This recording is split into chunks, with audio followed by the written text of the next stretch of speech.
Yang for the first time in more than 2 decades. ABC News learning that in recent weeks, House Ethics Committee and committee members have heard from at least a half a dozen women who have been investigated by the Justice Department, one of them acknowledging she received a Venmo payment from Florida Governor Matt Gaetz for sex. This is ABC News. Bit of a weird turn in the state trial in California against the man already convicted in federal court in the attack on Congresswoman Nancy Pelosi's husband. Details from ABC's Alex Stone. Just before David DePape's public defender presented his closing argument, saying that DePape broke into the Pelosi home because he had gone down a rabbit hole of propaganda and conspiracy theories, the judge expelled from court DePape's former partner. Gypsy Taub was also banned from the second floor of the courthouse for allegedly trying to tamper with the jury. Taub is a pro-nudity activist in the Bay Area and has been allegedly handing out papers in the courthouse with a website she runs promoting conspiracy theories. Alex Stone, ABC News. The idea that wine gets better with age being put to an extreme test in Spain. Archaeologists there have uncovered what may be the world's oldest wine found in a glass urn on a Roman tomb. Tests date it back about 2,000 years, and experts say technically it's drinkable. Sherry Preston, ABC News. Many people with unique homes reach out to Pella because our team of experts can customize windows and doors that match architecture from any era. I love that I have a home that's 100 years old. It's a historic district, and we didn't want to ruin the look by having modern windows in an older home. When I found out that Pella had an architecturally accurate product line, they simply guided us and helped us to make a great decision for our home. Order today and get 0% interest for up to 48 months at Pella Windows and Doors of Wisconsin. Certain restrictions apply. 6/30/2024. Do you know or work with kids who have special healthcare needs? Help them live their best lives. Contact Wisconsin Wayfinder Children's Resource Network. Our specialists will connect you with services in your area. Wisconsin Wayfinder is free and confidential. Call 877-947-2929 or visit dhs.wi.gov/WISCWAY. Connect today. Sponsored by the Wisconsin Department of Health Services. I'm Lisa Hale with WGBW News, your news roundup in quick podcast form. You can find it anywhere at the WGBW website, WGBW.fm. Civic Media News, I'm Ella Saff. Here's what Wisconsin needs to know. Donald Trump tells a rally in Wisconsin Tuesday that he wants to be the law and order president. I will be the president for law-abiding Americans, every background, every walk of life, every race, religion, color, and creed. I'll be the president. Trump was convicted of 34 felonies in a recent hush money trial. Trump campaigned in Racine. Wisconsin's Supreme Court will hear a challenge to Governor Evers' 400-year school funding increase. Evers used his line item veto to make changes that give Wisconsin schools a per-pupil funding boost for the next 4 centuries. Wisconsin governors have sweeping veto powers, but the courts have put limits on striking single words or letters. Justices announced Monday that they will take the case. And that's what you need to know. I'm Ella Saff, and this is Civic Media News. The Brewers win with a spectacular catch. Hi, I'm Mike Clemens with sports. The Brewers with a 6-3 victory over the Angels. Down by 3, the Angels' Taylor Ward took the ball deep to center field, but there was Sal Frelick to take it in on Bally Sports Wisconsin. As the 1-2 pitch, that ball's driven deep right center field. Frelick is there, he leaps, and he makes the catch! Oh my goodness! What a play! Brewers manager Pat Murphy. It's interesting. We had a conversation in the outfield for the game. I talked to 2 of their players. They were doing a drill. Let me ask you guys something. Is it me or we've had more robbed home runs this year than ever in the existence of the game? And they're like, yeah, I don't know. I mean, yes, we have too. And then the game ends like this tonight. And Willie Mays has died. In his first ever at-bat, Mays hit a home run off Braves pitcher Warren Spahn. He was named to the All-Star team 24 times. Willie Mays was 93. With sports, I'm Mike Clemens. This is your local Civic Media radio station. Want to hear even more? Anytime? Find all of it at civicmedia.us. With your forecast, I'm Corey Hartman. Today, showers and thunderstorms, otherwise partly sunny and a high near 82, a little breezy this afternoon. For tonight, showers and storms and a low around 64. Slight chance of a shower Thursday, otherwise partly sunny, highs to the mid-70s. Friday, showers and storms and a high of 82. Currently, 78 degrees. Pete Schwaba. On the next Nightlight, singing duo 7,000 Apart joins me in studio as they prepare for their big appearance at Summerfest, and comedian Mike Siegel joins to discuss 80s TV shows. Nightlight with Pete Schwaba. Weeknights 7 till 9. You're listening to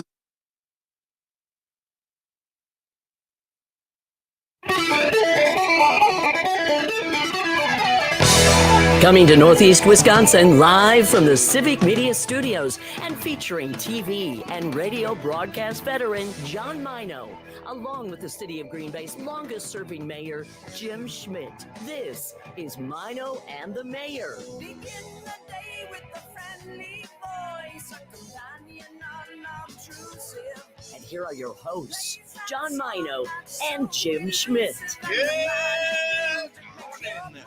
Happy Wednesday to you. Is it Wednesday? It's Wednesday. Happy Wednesday to you. Juneteenth, the 19th. Beautiful morning out there again. Just gorgeous. Yeah. 79 in Green Bay, 77 in Appleton, 76 in Oshkosh. Last night was a great night. I got a sheen on. No, you did not. Did you? On my patio. On my balcony. Just sitting out there? Yeah, because with the big apartment next to it, there's no wind that comes through.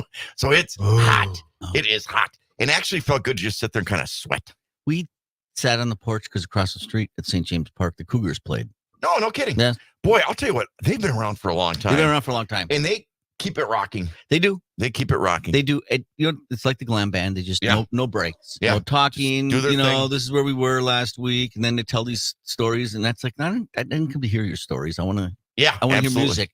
No, they played hour and a half. No breaks. Okay, Todd, did you find that thing from SNL? I found various versions of George Washington, but not that specific one.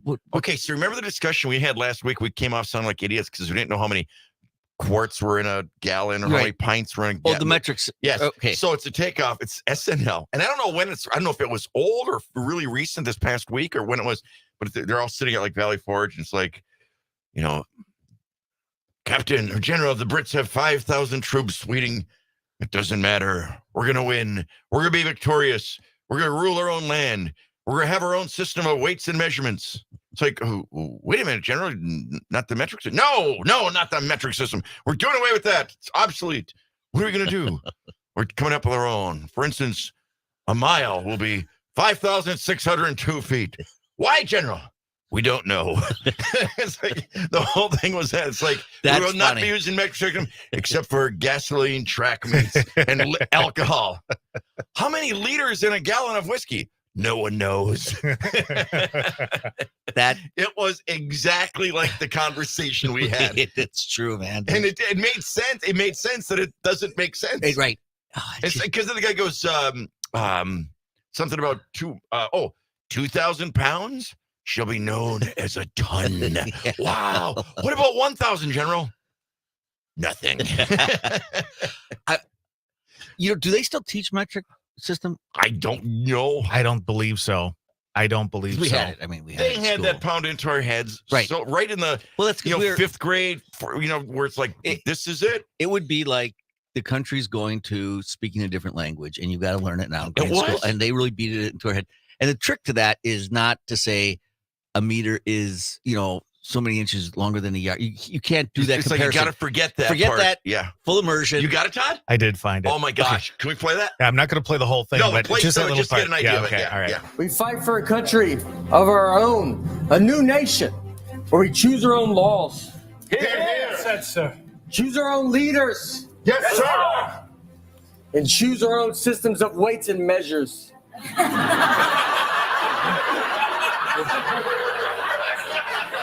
Weights and measures, sir? Yes. Yes, I dream of that one day. Our proud nation will measure weights in pounds, and that 2,000 pounds shall be called a ton. And what would 1,000 pounds be called, sir? Nothing. Because we will have no word for that. Seems like we should have a word for 1,000 pounds, sir. And yet we won't. Because we are free men. And we will be free to measure liquids in liters and milliliters. But not all liquids, only soda, wine, and alcohol. Only those, sir. Yes. Because for milk and paint, we will use gallons, pints, and quarts, God willing. Okay. And how many liters are in a gallon, sir? Nobody knows.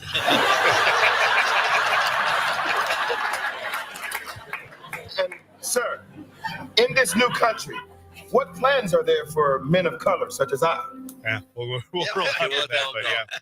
You know, Wasn't that exactly the conversation we were having? Yeah, exactly. We were right on the cusp of, Yes. of moving over. And I don't know. It'd be interesting to look at that, but that was, oh man, what, 50 years ago? That we were going to make that conversion? Did they do more? But didn't the speed limits, didn't we have both signs for a while? For a while, I thought so. I think they still do in Ohio, to be honest with you. Really? Yeah. Really? Yeah. That's cool. I remember at my brother's gas station, he was talking about all the tanks are going to have to be turned over and everything like that. You have to get all new tanks. And we spend so much money in this country. Was it a money thing? That I don't know. No, I think people were resistant. Yeah, it's just like no. I think I was right in it. Like when I was younger, we were learning that left and right. That was going to be the new way. And then all of a sudden, the next year it was gone. Just drop it. And I feel like older folks, were kind of against it for a lot of reasons. Obviously, that's tough. But to why? change. But it's weird. Like even like what he joked about there. It's like, why is wine and booze of all things? They've always been forever. Why those two things were changed? What if that's going to come back? That hey, look, come on, you guys, let's get with the program here. It's easier. It's more divisible by 10. I'm going to sound like an old person, but I don't know. I don't know if our kids can handle that switch. It's a tough time right now to be kids in school, and I don't know. That's tough. I will say this: though, I hate I hate the track thing, and I understand that 100% because every other country in the world. Yep. So that I understand, but from my era. I can't, if somebody says I run a 10 to 100 meters, I can't, I mean, I know it's fast, but I can't, because like Travis Williams, remember Travis Williams, the road runner? Okay. At the time, he was like the second fastest player in the NFL behind Bob Hayes. Okay. And he ran a 9.3 100-yard dash. So everything to me is still relative to a 100-yard dash or a 1 mile run and things like that. Or even the old, now it's the 400, was the old 440, the quarter mile.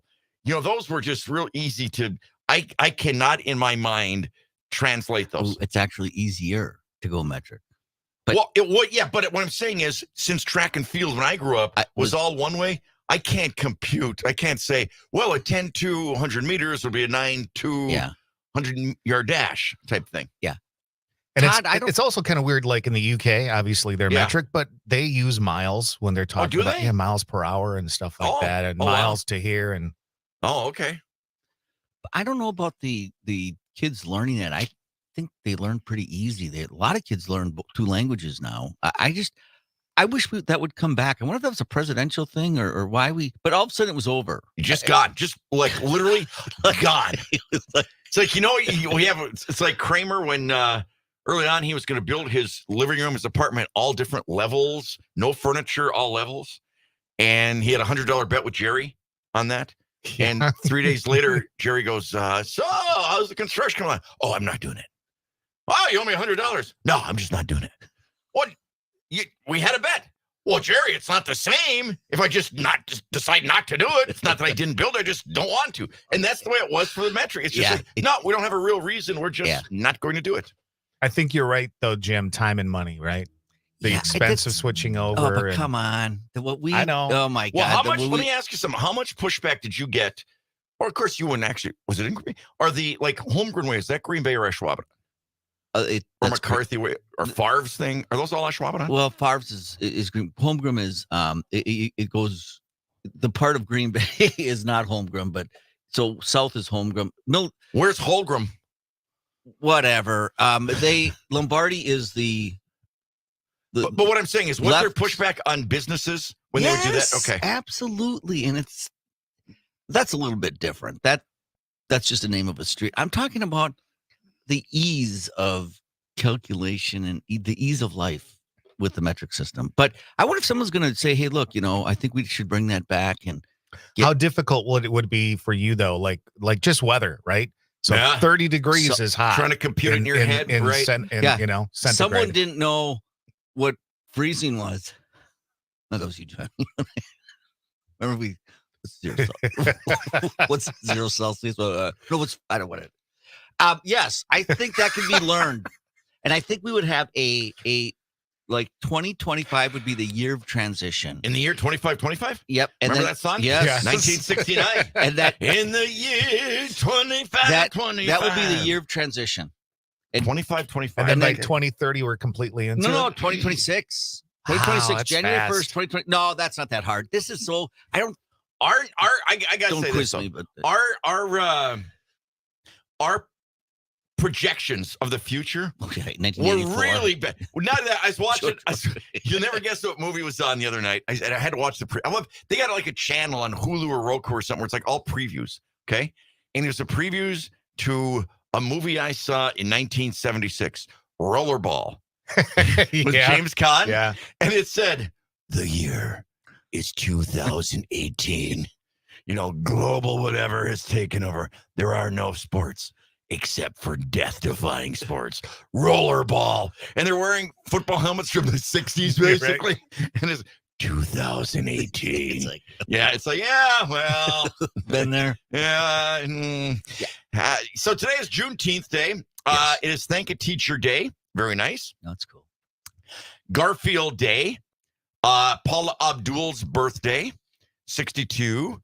Kathleen Turner is 70. And Wilson from Heart. Yes. 74. Felicia Rashad, 76. I got her autograph one time. Really? Yeah. When she was which one was she? Was she in Cosby? She was in Cosby. And I did a story on her husband, Ahmad Rashad, doing one of the Packer games. And I said, hey, is there any chance I could get an autograph for my daughters? And he said, sure, give me your address. Sure. What are their names? John? Can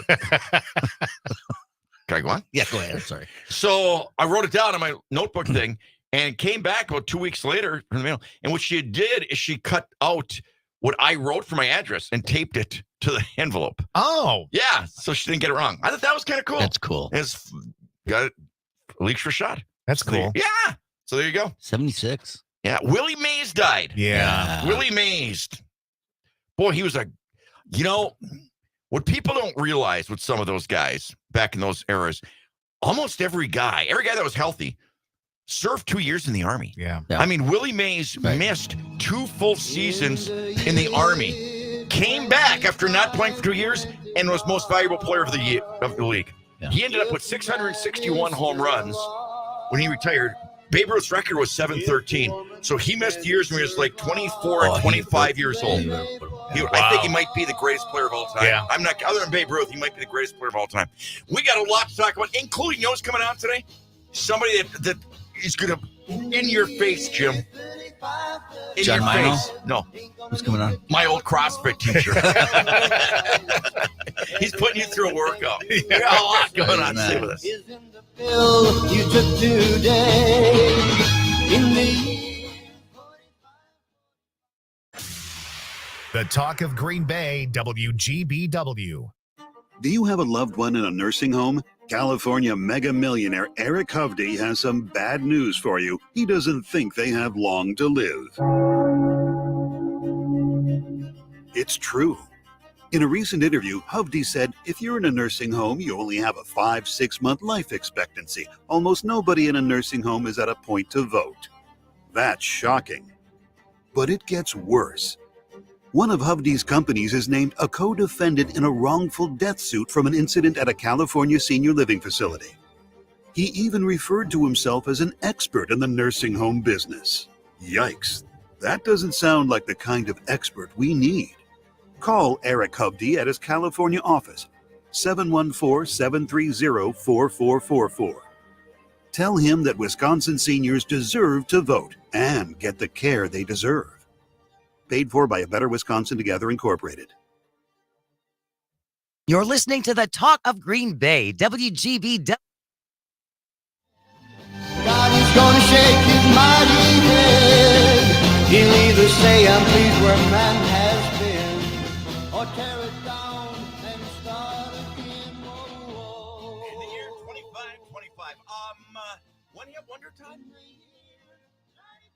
I'm not sure. I don't know who did it. Zager and Evans? Okay. Can't think of anything else they did. 69 was a great era for music. What? Remember 69? You know, we're what? I was 11, 12. It's in Little League. I remember driving to a lot of games and playing on a cold and gray Chicago home and another little hungry baby's born. Yeah, I don't know that. In the ghetto, and his mama cried. Don't you remember that? Elvis? I do. Yeah. I think that was his last number one hit. On the country charts, he did really well after that. Oh, did he? Yeah. I didn't know he was ever on the country charts. Burning Love, I think, went to number 2. Okay, that was 72. Yep. 1972. Yep. And then he had a hit on the country charts with Moody Blue in 1976. Oh, I remember that. You're right. What about Kentucky Rain? Would that be country? A lot of like classic country stations do play it, so that does definitely cross over. A lot of his early hits from the 50s, those songs crossed over to the country charts. Yeah, I knew that. Too. Yeah.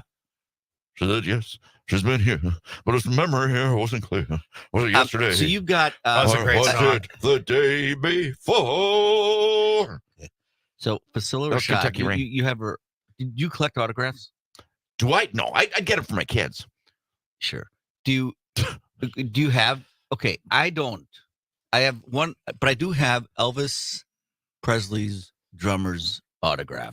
Only because Wayne Font, who is it? I don't know. I'd have to look. I don't know. And from what era? So he probably had a bunch of different drummers, did he? Yeah. Like in the later years, it was Ronnie Tutt. You can't challenge. No, I gotta go look. I gotta look at the Don't shirt. challenge Tutt. What's the year? Like what year? You got it on your shirt? Yeah. That's a little. No. Elvis, we had. Okay, this. A guy asking another guy to sign his shirt. Okay, John, just let me. Todd. No, it Man wasn't. card, red No, right. It wasn't like a little bit. It wasn't like Can you sign my chest? Can you sign my forehead? Yeah. No. There was a Elvis contest at the Radisson. Okay, and it was the winner went to Vegas, so it was a big deal. I was a judge. They brought in to make it a big deal Elvis's band and his original. They said original. That's probably not the right word if he had a number of drummers, but the guy just said that. I said, how was it working with him? He goes, he just didn't want any hassles. Elvis didn't want it, just nothing. He just wanted to. Well, that's the way I live my life. Yeah, me too. You know? Oh yeah, no phone hassles. calls, no hassles. No. Nobody ever texts us in the middle of the night. But Nobody texts me in the middle of the night. Give me that money you owe me so I can get some quarters. Here I am lying. In the middle of the night. Here I am lying on pain meds, barely conscious, semi-delirious. Facing death. Right, staring it in the eyes. Where's my money you owe me? Got my to-do list I need today. quarters. Yeah, I do. My to-do list. Anyway, I'll find out. It's on a shirt. Anyway, the nice one today, he didn't sign like a shirt I'm wearing now, a collared shirt. They gave out T-shirts at the event, and I just had him sign it. Gotcha. I wasn't wearing it. Like I would not do that. Thanks That for would be- clarifying that. Okay, right. I'll sleep tonight. I'm glad I did. Did you ever hear the story about Paul Horning and Max McGee? Yeah.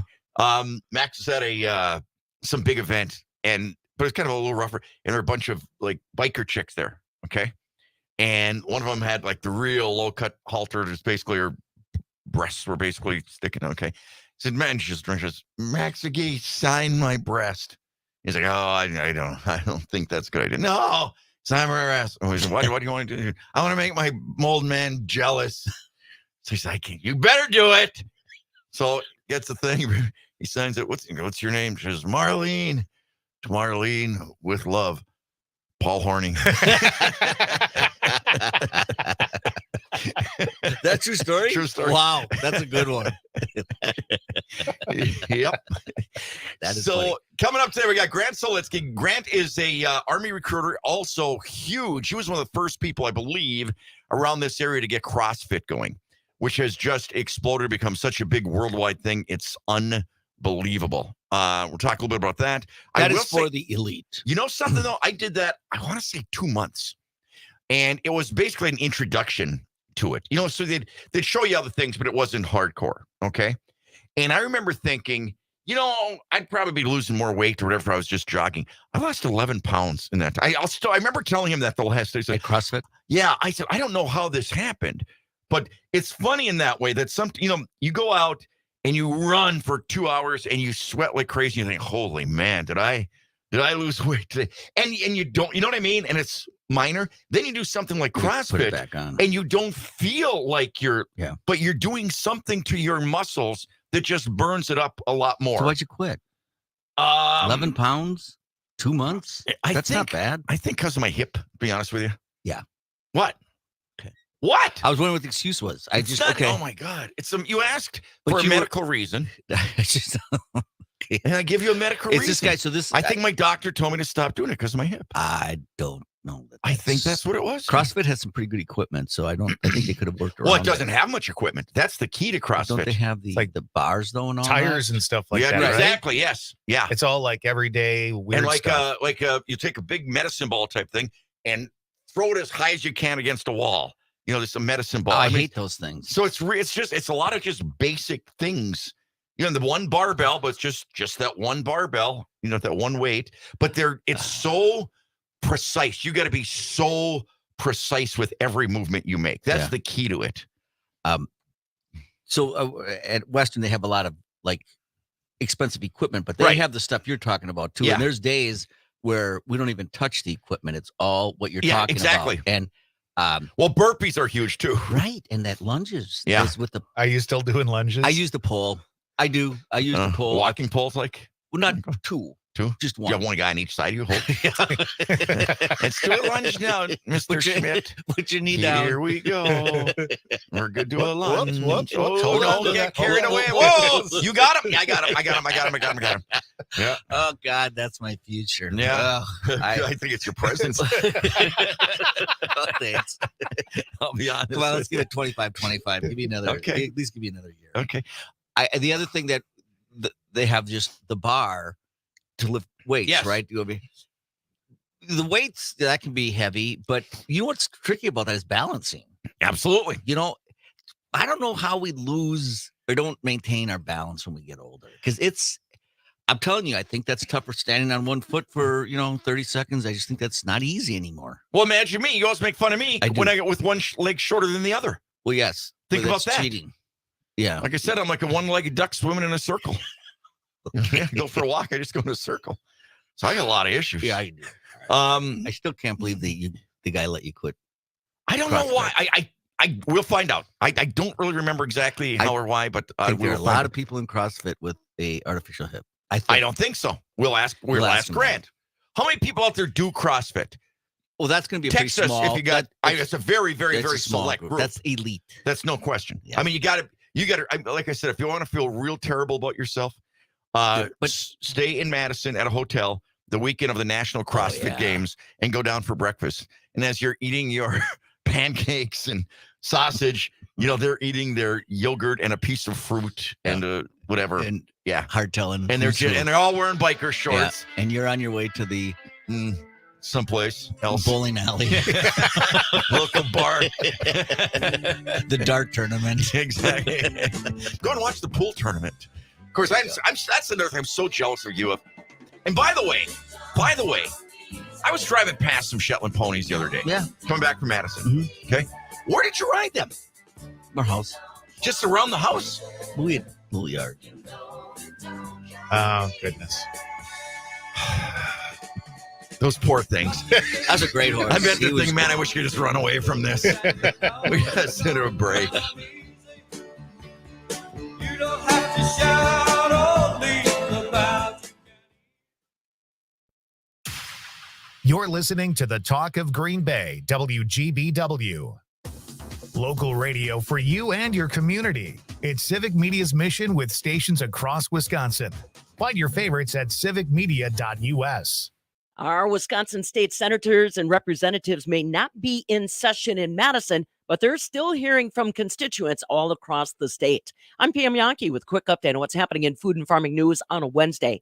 One item that seems to be popping up more frequently these days, urban sprawl and its consumption of Wisconsin farmland. Wisconsin Senator Joan Ballwig is hearing from constituents. She said whether it's a solar array project that's going in your neighborhood or a new housing project, she says Wisconsin's got to take a look at different options that help to keep farmland in place. There's a federal program that Wisconsin maybe needs to get on board with. It's called PACE, the purchase of agricultural conservation easement.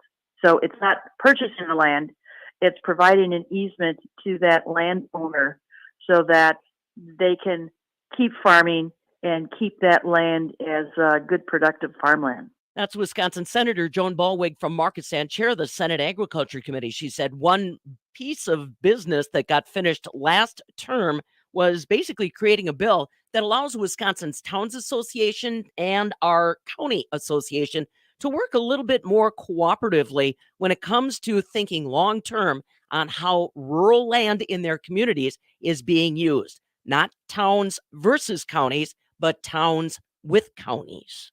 Welcome to today's Merck Minute with special guest Austin Snook, U.S. Dairy Marketing Manager for Merck Animal Health. Some exciting things happening at Merck Animal Health. Austin, talk to me about the new Empower product and the dairy portfolio that Merck Animal Health has built.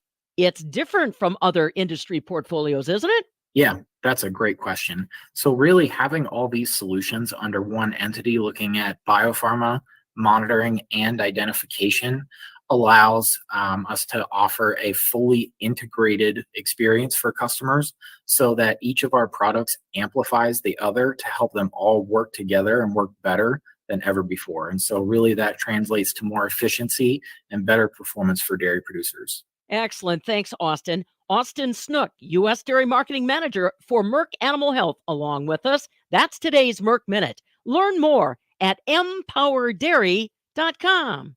And for farms in Wisconsin that want to try to expand, it can be a very, very complicated permitting process. Now, Edge Dairy Farmer Cooperative has announced they're rolling out a brand new program they call Maestro that will provide farms with tools and resources to help them navigate the permitting process. You can find out more about the Maestro program and other food-related news items on our website, MidwestFarmReport.com. That's a quick snapshot of what's happening in food news on a Wednesday. I'm Farm Director Pam Yankee. Your news, conversations, and a whole lot of fun. It's all on your local Civic Media radio station or the Civic Media app. With your forecast, I'm Corey Hartman. Today, showers and thunderstorms, otherwise partly sunny and a high near 82, a little breezy this afternoon. For tonight, showers and storms and a low around 64. Slight chance of a shower Thursday, otherwise partly sunny, highs to the mid-70s. Friday, showers and storms and a high of 82. Currently 78 degrees. Progressive presents 10 things on a food truck owner's to-do list that are harder than getting a commercial auto insurance quote. Stocking the fridge, prepping the stations, finding employees that get along well, finding employees that actually do their job. Looking at you, Gary. Balancing the books, balancing the flavors, having a fresh menu and fresh produce and fresh meat, but never a fresh mouth. But the easiest thing on a small business owner's to-do list? Seeing if you can save on commercial auto insurance. Get a quote in as little as 7 minutes at progressivecommercial.com. Progressive Casualty Insurance Company and Affiliates. Coverage subject to policy terms and conditions. At Civic Media, we encourage active political engagement and remind listeners to think critically about political advertisements you may hear during this critical election year. Our stations are licensed by the FCC and are required to accept all ads for federal candidates. We also air state and local candidates as well as paid ads from issue and PAC groups. Truth is rarely as simple as any political ad may claim. So again, we urge you to think critically about what you hear in the spirit of promoting authentic and respectful civic dialogue. Broadcasting from the City Deck Studios on North Washington Street. The Talk of Green Bay. 15.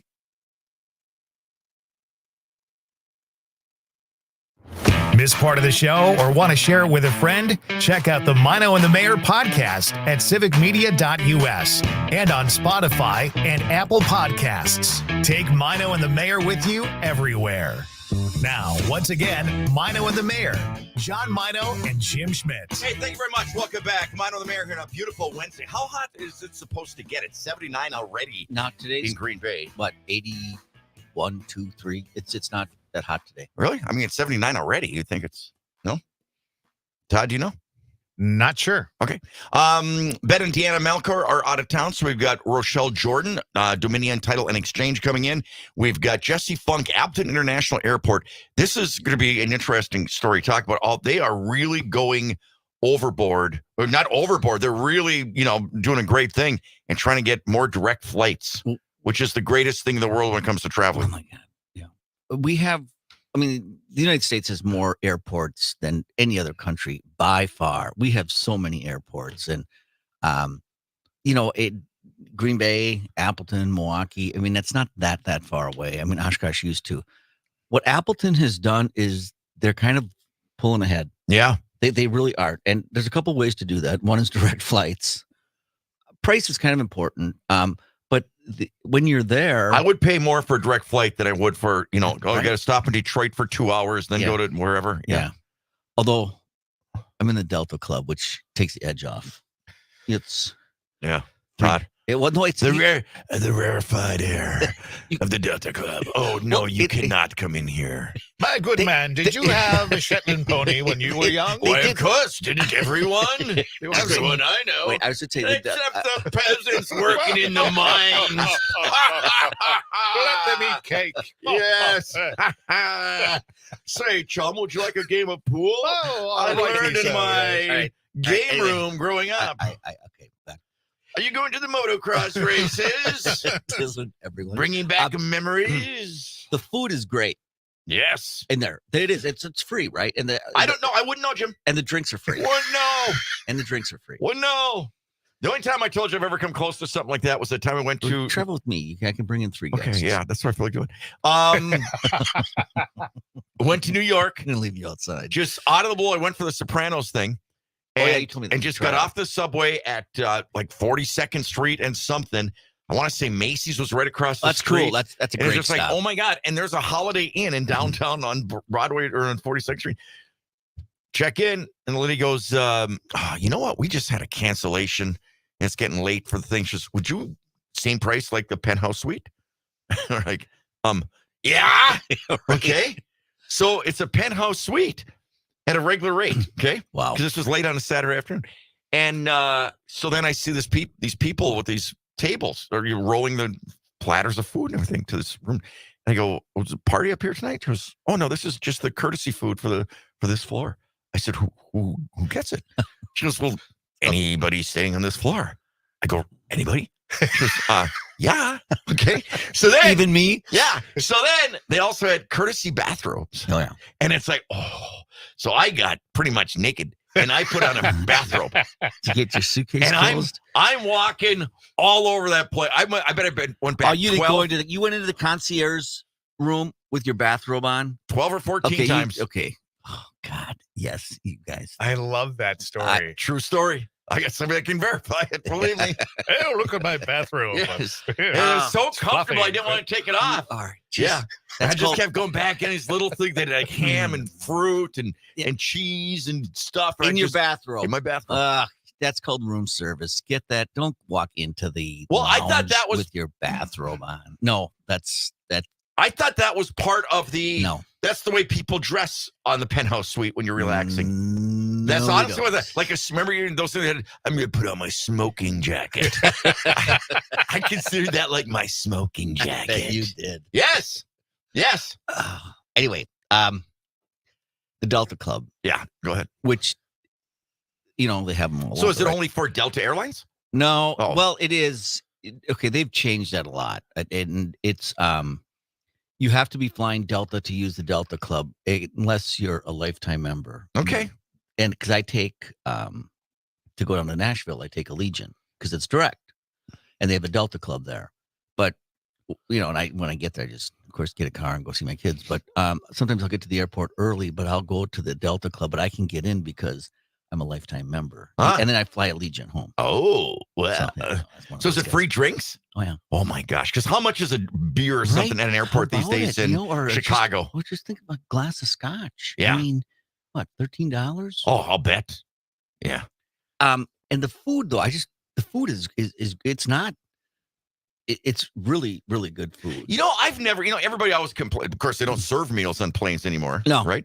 But I never had a problem with that. I always felt, I obviously didn't fly much when I was a kid or whatever, like none. And, then when you get older and you go on these trips, because we do the road games all the time, the Packer things and flying. And it's like, I always kind of enjoyed the airline meals. Yeah. I never had a problem. They did away with that. That was, yes. Did you like them? Yeah. I was totally fine with how about you, Todd? I think I only had meals on one flight. By that time, they were getting rid of them. Oh, okay. Yeah. But there was a time where, it was, and seafood or meat. You know, they give you an option. I always maybe thought that was 3. exciting when they were bringing that stuff. Yeah, and it was good. It was hot. Yeah, I know. And it also passed the time. Yeah, absolutely. Absolutely. So, I know. It's too bad they did away with that. But, another thing, too, with those bars. I remember, where was I? What those? And it was a snowstorm, and it was like a lot. I want to say Chicago, and trying to get to Green Bay. And I must have been in there 3 hours. And, for the time, it was probably $3 a beer or whatever. But what I'm saying is, in those days, when you were stranded, you went to the bar. Yeah. I mean, that's. But what do you mean in those days? You still do that? No, not the prices. Oh, yeah. There's no way. That's what I'm saying. Okay, I got it. That used to be the place. Okay, yeah, we're stranded. We can watch TV and right. But can you imagine what that bar time would be now if you sat in there for 3 hours? Yeah, they don't sell lifetime memberships anymore. Really? No, they don't. You can't buy those. And this was what does that run somebody? Well, a year is $795, and I think you have to be. It's a lot. Yeah, and I don't. I mean, you better fly a lot to make that worth it. Yeah, and I don't know if that includes I don't know if that includes a guest. It's unbelievable how expensive that is now. But I just want to say that back in the day when I had my own company, I flew a lot, right? Sure. And if you were a gold flyer, which means I don't know how many miles that was a year. When was a gold flyer? Was it 100,000, 50,000? I forgot what it was. If you were a gold flyer, and what was the other thing? Anyway, you could buy a lifetime membership for $3,000. So I said to my brother, buy me one of those. And because he wait a minute, you said to your brother, why? Well, no, he worked for me. He was the I got he did the books. I shouldn't say that. I said to the finance guy, happened to be my brother. Some things are making sense. No, and you're scrounging for quarters with what you and your brother probably came up with. All coming together, Todd. I just want to say, you guys, I bought that on New Year's Eve. So it was because it expired. Yeah. And I'm really, really glad I did. I love doing that. And you can bring your kids, and it just takes the edge off. But with all that said, I'll still take the direct flight. Yeah, me too. I just still will. Got a text here, Midwest Express with the warm cookies. Oh, how about that? That was great. Fantastic. And the other thing about Midwest, it was 2 and 2. There was no middle seat. Remember that? Yeah. Oh, you're right. Oh, it was awesome. You're right. Kimberly Clark owned that, right? I think so. Didn't they? That was that. I will say this, those whenever, because like there were times when I'd be traveling with the basketball team, and you'd get somebody that was, like 6'10", and they'd be in that middle seat. And I would, if I was on the aisle or emerge, I would always trade with them right away. I mean, it's hard to believe somebody like 6'10", 6'11", how folded up they almost have to be, and how uncomfortable that must be. You would trade and you would take the middle? Absolutely. Wow. Oh, absolutely. Wow. That's very kind. Well, I mean, sometimes it's the morning after a real tough game, they're beat up, they're sore as heck, they're whatever, and they can't get any rest because they were so just scrunched together. Yeah. Oh, I did that all the time for the guys. I mean, I got kind of stubby legs, so it didn't bother me. couldn't even touch the floor. Did you see that show that only lasted about a year I think it was called Pan Am, about flight attendants in the 60s and 70s, where they'd have to weigh in all the time and everything? And isn't that crazy? Like, even what movie was on the other night was the original Airport, not Airplane, but Airport. Okay, remember that one? No. Dean Martin. Oh, you remember that one? George Kennedy, the whole bunch. Yes. And it's funny. Every stewardess boy was, glamorous. Well, now half of them are males. Yeah, at least. Yeah. Yeah. There's a lot. But the other thing I like about Allegiant Southwest is they're a lot looser. They're funnier, as opposed to Delta United. You know what I was reading one thing though about that flight attendants do nowadays? Like when they're having, hey, good morning, hi, welcome. They're checking out people who, if like where they sit, if something happens, that they've ID people where it's like, I want him to help me out. I want him to help me out. I want him for backup type stuff. Yeah. And they're not afraid these days to ask for it anymore. Right. Yeah. Yeah. My daughter helped. I think I told you that. She was flying back to New York, and somebody had an emergency on the plane, and was there a doctor on here? And she went and helped them out. Oh, wow. And which was really cool. There was a nurse there. And then Greta was there, and they just like, who's the nurse, who's the doctor. Yeah, so she kind of took over. But I just want to say that I don't know what airline she was on. I think it was United. But anyway, and to help the lady out, it was just really, I think not enough insulin. Just it wasn't like a heart attack or anything major, and they just got her squared away. They sent her like a $300 voucher for doing that. The airline? Yeah. Oh, that's cool. Nice. Very cool. I was shocked. She was like, she couldn't believe it. Did you ever That was really, really cool. Did you ever use one? The voucher? Yeah, where it's like, hey, we're overbooked. We'll give you a $500 voucher if you used it. Absolutely. I had one for any place in the country. I never used it. Wow. Absolutely. Isn't that something I Why? never use? I don't know. I don't know why. You didn't have to pay tax But on I that. heard they're really hard to use. Like really selective times, really selective that you kind of get the bottom of it wrong. Those are the BOGO, the buy one, get one. A lot of times they have restrictions on that. But if they give you these are the ones where if you volunteer to take the next flight. No, they don't. No. I don't think those have. Well, maybe they do. I don't know what airline you were on, but seldom are those restricted. I don't know. They never were for. I've used those a lot. Because I'll volunteer, especially when I was single. I mean, it's easy to volunteer now. It's a little. But there's always that little. It's like, okay, they're at 200 now, where they go to 300, right? Where they go to 400. Yeah. That's where it's like everybody. It's almost like an auction. You're waiting to see which one you're going to grab. So we were going to Nashville, and we fly through. I think it must have been Detroit, and they said, "Look, flight's oversold. We are offering," and we're all sitting around kind of waiting because it was a little bit late too. We're all sitting around waiting. They said, "We'll give you $200 if you take the next flight." Right. And I just I kind of took over. I just said to everybody, "Stay where you are." I said they're going to up it. It got up to $500. That's what I mean. It did, and that's what I mean. And then at 500, I think they sold some at 500. They needed a couple more. We jumped in, I think, at 6. Yeah. So, and it's cool now. It's not the vouchers anymore. It's a gift card to Target, Macy's. Oh, really? Yeah. They don't. You just go and pick. Oh, they don't do the flights anymore. Well, you can. That's an option. Okay. But somebody maybe you don't want to do the flight, so they have the whole. I think that would be cool. They bring the book out, and you just pick whatever you want, and then you get home and. I would love that. Yeah. So. Yeah, and you want to buy yourself, don't put it in your operating budget. Buy yourself something special. Like this chair was from Delta Airlines. This chair? No, I'm just saying that you should buy, you know what I'm saying? Buy a vase or something that's like really cool. That's what they do now. I just got bumped off when it wasn't that long ago, but wow. It still happens. They still oversell them. But you're right. Do you have any you haven't used? So I'll take it. No? All right. Well, I mean, just you don't want it to go waste. No, of course That's what I'm saying. And So but volunteer to take it. You and I should take a trip, and we will go to. No, we'll just. We both exhaled. I know. Todd and I both did. No, we just. I just. Okay, let's tell you what. We'll just meet at the Delta Club. So why don't we just meet at the destination?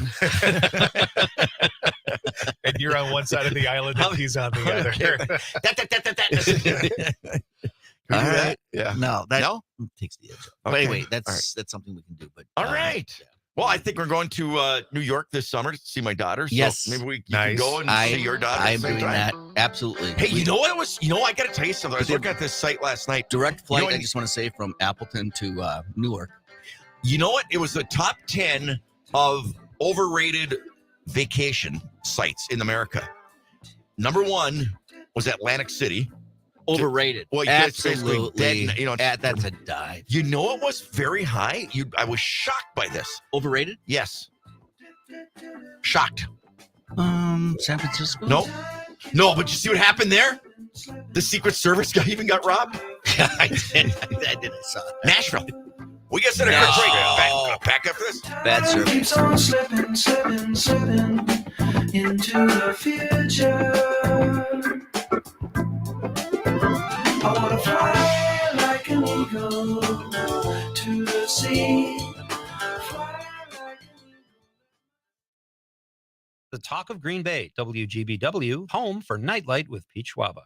Are you and your family weather ready? I'm Terry Barr. Wisconsin weather is ever changing, and all of us with Civic Media believe awareness can make a difference. Our weather ready stories will offer the information you need. Here's meteorologist Brittany Berlow. Consider yourself a snowbird with property in the south, or just like to vacation there. You'll want to keep an eye on what's predicted to be an active hurricane season from now through the end of November. Forecasters say that there's an 85% chance of above the normal number of hurricanes, especially in the Atlantic Basin. Here's what it could look like. 17 to 25 storms, 8 to 13 of them becoming hurricanes, and 4 to 7 of those could be major. If you're wondering why, temperatures in the Atlantic Ocean are near record warmth, and La Niña conditions are developing, and both of these support the formation of tropical storms. No matter where you go, it's information to keep you and your family weather ready. I'm meteorologist Brittany Merlot.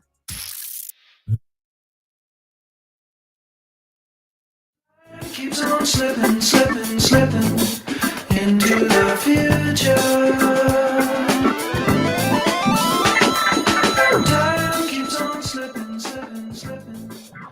Hey, welcome back. Maino in the Mayor here on a beautiful Wednesday morning. 78 degrees in Green Bay, 77 in Appleton, 75 in Oshkosh. Could be a warm one out there again today, but just reading even in the paper, the national news about the heat wave that's coming in to the United States, East Coast and everything. And I didn't realize this. It said during those types of heat waves, an average of 154 people die per day from the heat. Isn't that crazy? I mean, if they said, hey, there's a crazy man running around and he just killed 154 people, he's going to do it again tomorrow, it'd be like the world would be in like, oh my gosh. But that's kind of like a quiet casualty thing, isn't it? A plane crash, 154 people, that would, they'd shut down the airlines if that happened 3 days in a row. It's just, I agree. I think we've become callous to car accidents. 100 people a day die. This heat stroke, 154. I don't know what the solution is, though, for the heat. When Mark Houston comes in, I got to bring this up. When I was at the dentist the other day, then they got, those boards that they're just kind of flash different information about, how to take care of your teeth or all the different things.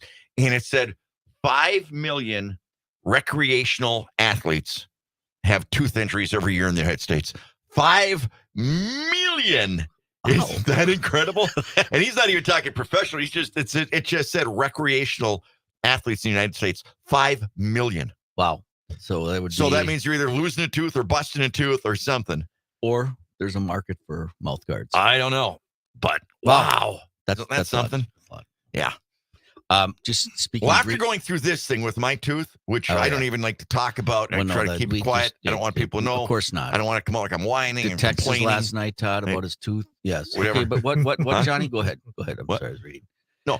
What I'm saying is, when this does stop hurting, if in fact it ever does stop hurting, I don't know. Maybe it's something I'm just going to carry my cross on my shoulders for the rest of my life. Crosses to bear. Yeah. But anyway, I will really appreciate my teeth not hurting. You know what? I know it sounds crazy, but I will really appreciate that. We take way too much for granted. We do, and I think you're right. And it's going to be like, you're going to add that to your gratitude list, because it's just to wake up without tooth pain. I think will be a big deal, because you have had that you've been complaining about it for a while. I don't know how long you've had it, but anyway, it's been a couple of months, hasn't it? Yeah, at least when it first started. Man, it feels like a lot longer than that, doesn't it, Todd? Is that supposed to be? I barely even mention it. I only mention for your own, so you guys could just, in case you're inquisitive, and you want to know about it in that way. It's your way to say, "Hey guys, take care of your teeth." Absolutely, right? That's all I'm doing. I've been looking at it wrong. I've been looking at it's just some whiny, just complaining. Anybody that knows me knows I don't whine or complain. No, far be it for you to about my personal conditions. Mark just texted in, chafing, and said, "Why doesn't John go to the dentist?" He has. Yes, I have. Yes, many times now. Although, I don't say who it is. I don't think you're at the best dentist, but that's. I think he's great. I just think that he's a nice guy. Yeah, but I just wish you'd give something. I just wish you'd give something for pain. That's all I'm saying. I don't understand why places won't give. I mean, it's 2024. Or it's not like it's 1942 and we're experimenting with it.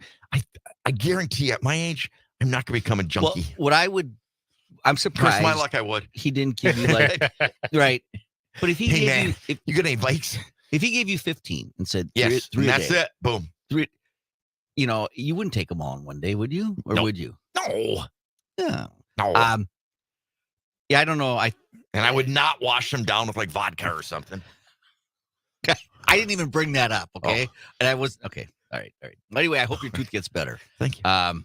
And we have to still, but it's better today, so that's good. So anyway, but going back to what we said about the overrated places. So Nashville was like number 4. Wow. No, but this is why. But I explained it to you during the break, and go ahead, and you kind of agree with it. Huh? I do. I kind of agree. They're talking about a week's vacation, 7 days, and I will say Nashville is a great, great city. Love it. But that's kind of a 2-3 day thing. 2 days, you got Grand Ole Opry, which is, a little bit off the Music beaten path. Row. Right. And then you can do that. And then the downtown Broadway and take in, some music scenes. But I can see that after 3-4 days. It's like, I don't know. People who listen in Nashville, and I know we have one listener down there for sure, because it's my kid. Maybe there's a lot more that we just, the Parthenon is cool. There's good music there, but another place I've heard is like, people help us out here. Text us if you get a chance here before we get our first guest coming up. Yeah, what do you think of overrated places that you've gone on vacation to? I've heard Myrtle Beach is kind of sketchy. Yeah, I wouldn't know that. That's more golf though, right? Well, it is. But I heard if you're on those places, but then as soon as you get off it's kind of like Jamaica. I'm not comparing Myrtle Beach to Jamaica, but Jamaica, the paradise of the Caribbean, blah blah blah. And it's like, okay, people, this gate is going to be locked at such and such. Do not go out after. No. Don't wander. No. Don't go to this neighborhood. Yeah, that trip from the airport to the location is a tough ride. Yes, that is so sad though. You're driving by. Like poverty, like just we haven't poverty. seen. And you get into this resort that's all inclusive. All the food you could possibly want. All the alcohol. And it's like, I mean, I got over it, but I was a little I was going to say. I know. When you first get there, it's like, is this right? Right. But. Well, we know it's not, but we're, we're just, Yeah. But it's one of those things though, too. I remember one time I went jogging early in the morning. What do you think? It's Saturday morning. Just go jogging, whatever, big deal. And, I got into a couple of the neighborhood because you're not really thinking. I got headphones on or whatever. It's like, I'm not sure where I am. Yeah, no. But I know I don't want to hang around here. Right. I mean, people standing outside just looking at you on their porches, looking at you, and it was scary. There's a precipitous drop in Jamaica. Yeah, like I've never imagined. It's not gradual. I just thought it was the most, like they say, it's paradise of the Caribbean, the most beautiful. And it is beautiful. There's not even a question. Yeah. But wow. Now, I'm with you. But overrated. Then another thing that really was bad on that trip is Venus Swimwear was shooting their catalog on the beach. What was so bad about that? Well, I wanted to explore the flora and fauna more of the island than it was kind of distracting. I was trying to read, had a great book. I'm trying to read this really good political thriller. And there they are posing for their calendar. for their catalog. How rude. I know, right? On vacation, and you had to put up with that. I'm trying to read here. God. Put something on. Crying out loud. What's the matter? Have some decency. Come on. The heck's wrong with you girls? Oh, I'm sorry. Oh, it's okay. All right, we got to set a quick break. We come back. Take it up to my room. When we come, what? What? Okay. What? We got to set a quick break. Grant will be joining us when we come back. You got to hear from this guy. Awesome. Back after this.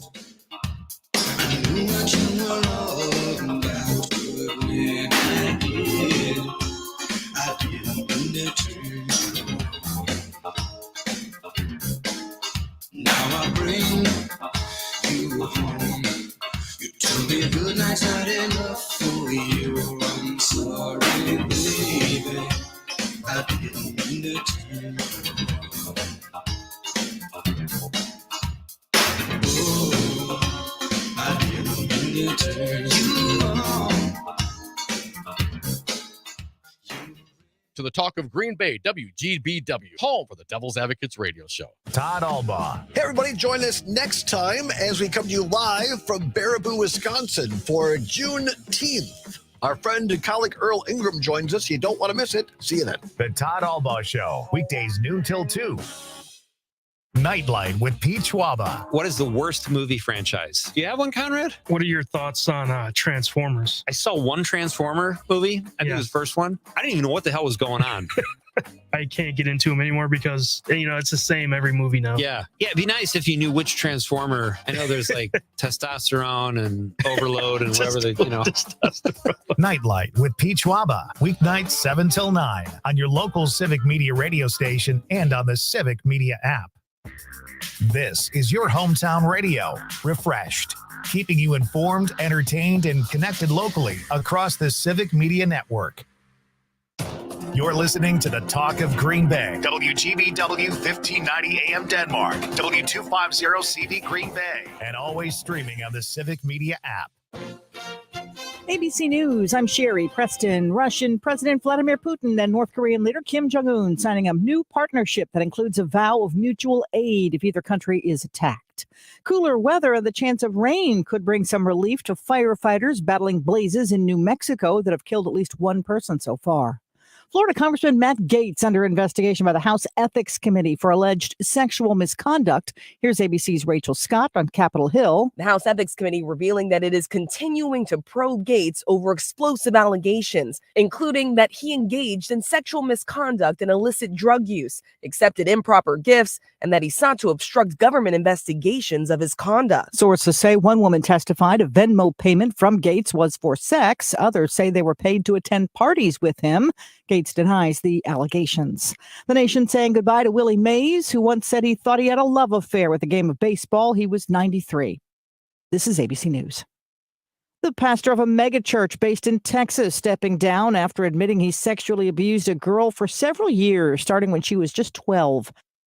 Robert Morris is the founder of Gateway Church. Cindy Klimchire has come forward about the abuse, which she says started in 1982. ABC's Rhiannon Alley. At first, the church stood by Morris, saying he shared publicly from the pulpit the proper biblical steps he took in this lengthy restoration process. But the board has now released a new statement after accepting his resignation, saying it did not have all the facts of the inappropriate relationship between Morris and the victim. The FDA now says Dollar Tree stores left pouches of tainted applesauce on its shelves for months after they had been recalled. Dollar Tree says new management is addressing the issue. The Stanley Cup final heading back to Edmonton Friday night after the Oilers avoided elimination again, beating the Panthers. Florida still has a 3-2 lead. Sherry Preston, ABC News. It's official. Governor Tony Evers proclaims this June is Pride Month in Wisconsin. But did you know the state has a long history of activism alongside LGBTQ plus communities and allies? The Civic Media Radio Network supports the impact and celebrations and is sharing thoughtful stories all month long. Bob Neal and Edgar Hellam fell in love in the 1930s.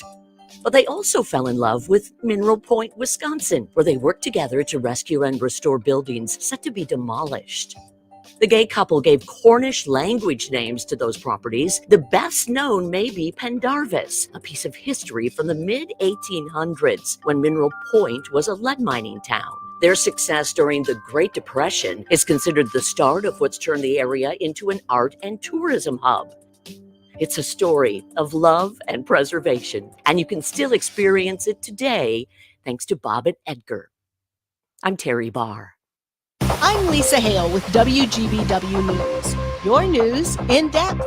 Find it in the news section at WGBW.FM.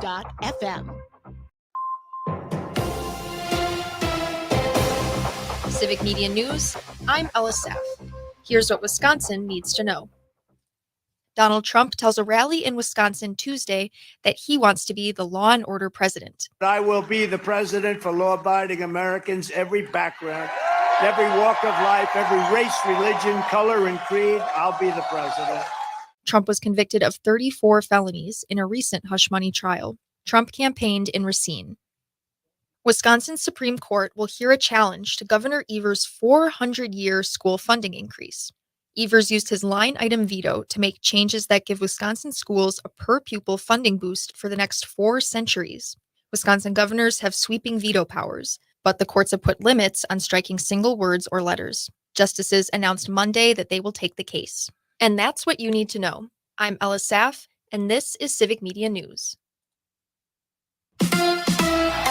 The Brewers bounce back. Hi, I'm Mike Clemens with sports. The Brewers jumped out to an early lead and held on to beat the Angels in Anaheim 6-3. Toby Myers good on the mound through 7 scoreless innings. Christian Yelich with his 200th career home run. And how about Jackson Chourio turning a double into a 3-run inside the park Little League home run, top of the 4th on Bally Sports, Wisconsin.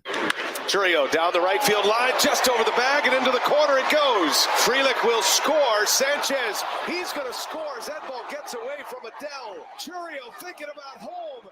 The throw is late. Churio with a belly flop. He goes all the way around to score. 3 runs are in. Pat Murphy asked if he knew Churio could run that fast. Yeah, no, I mean, he's got that kind of speed. He's got that kind of talent. Hockey, the Florida Panthers missing a chance to win a Stanley Cup at home. They lost to the Oilers 5-3. The series now moves to Edmonton, with the Panthers still up 3-2. With sports, I'm Mike Clemens. You can always continue the conversation on social media. Share your thoughts when you find and follow Civic Media on Facebook, X, and Instagram. With your forecast, I'm Corey Hartman. Today, showers and thunderstorms, otherwise partly sunny and a high near 82, a little breezy this afternoon.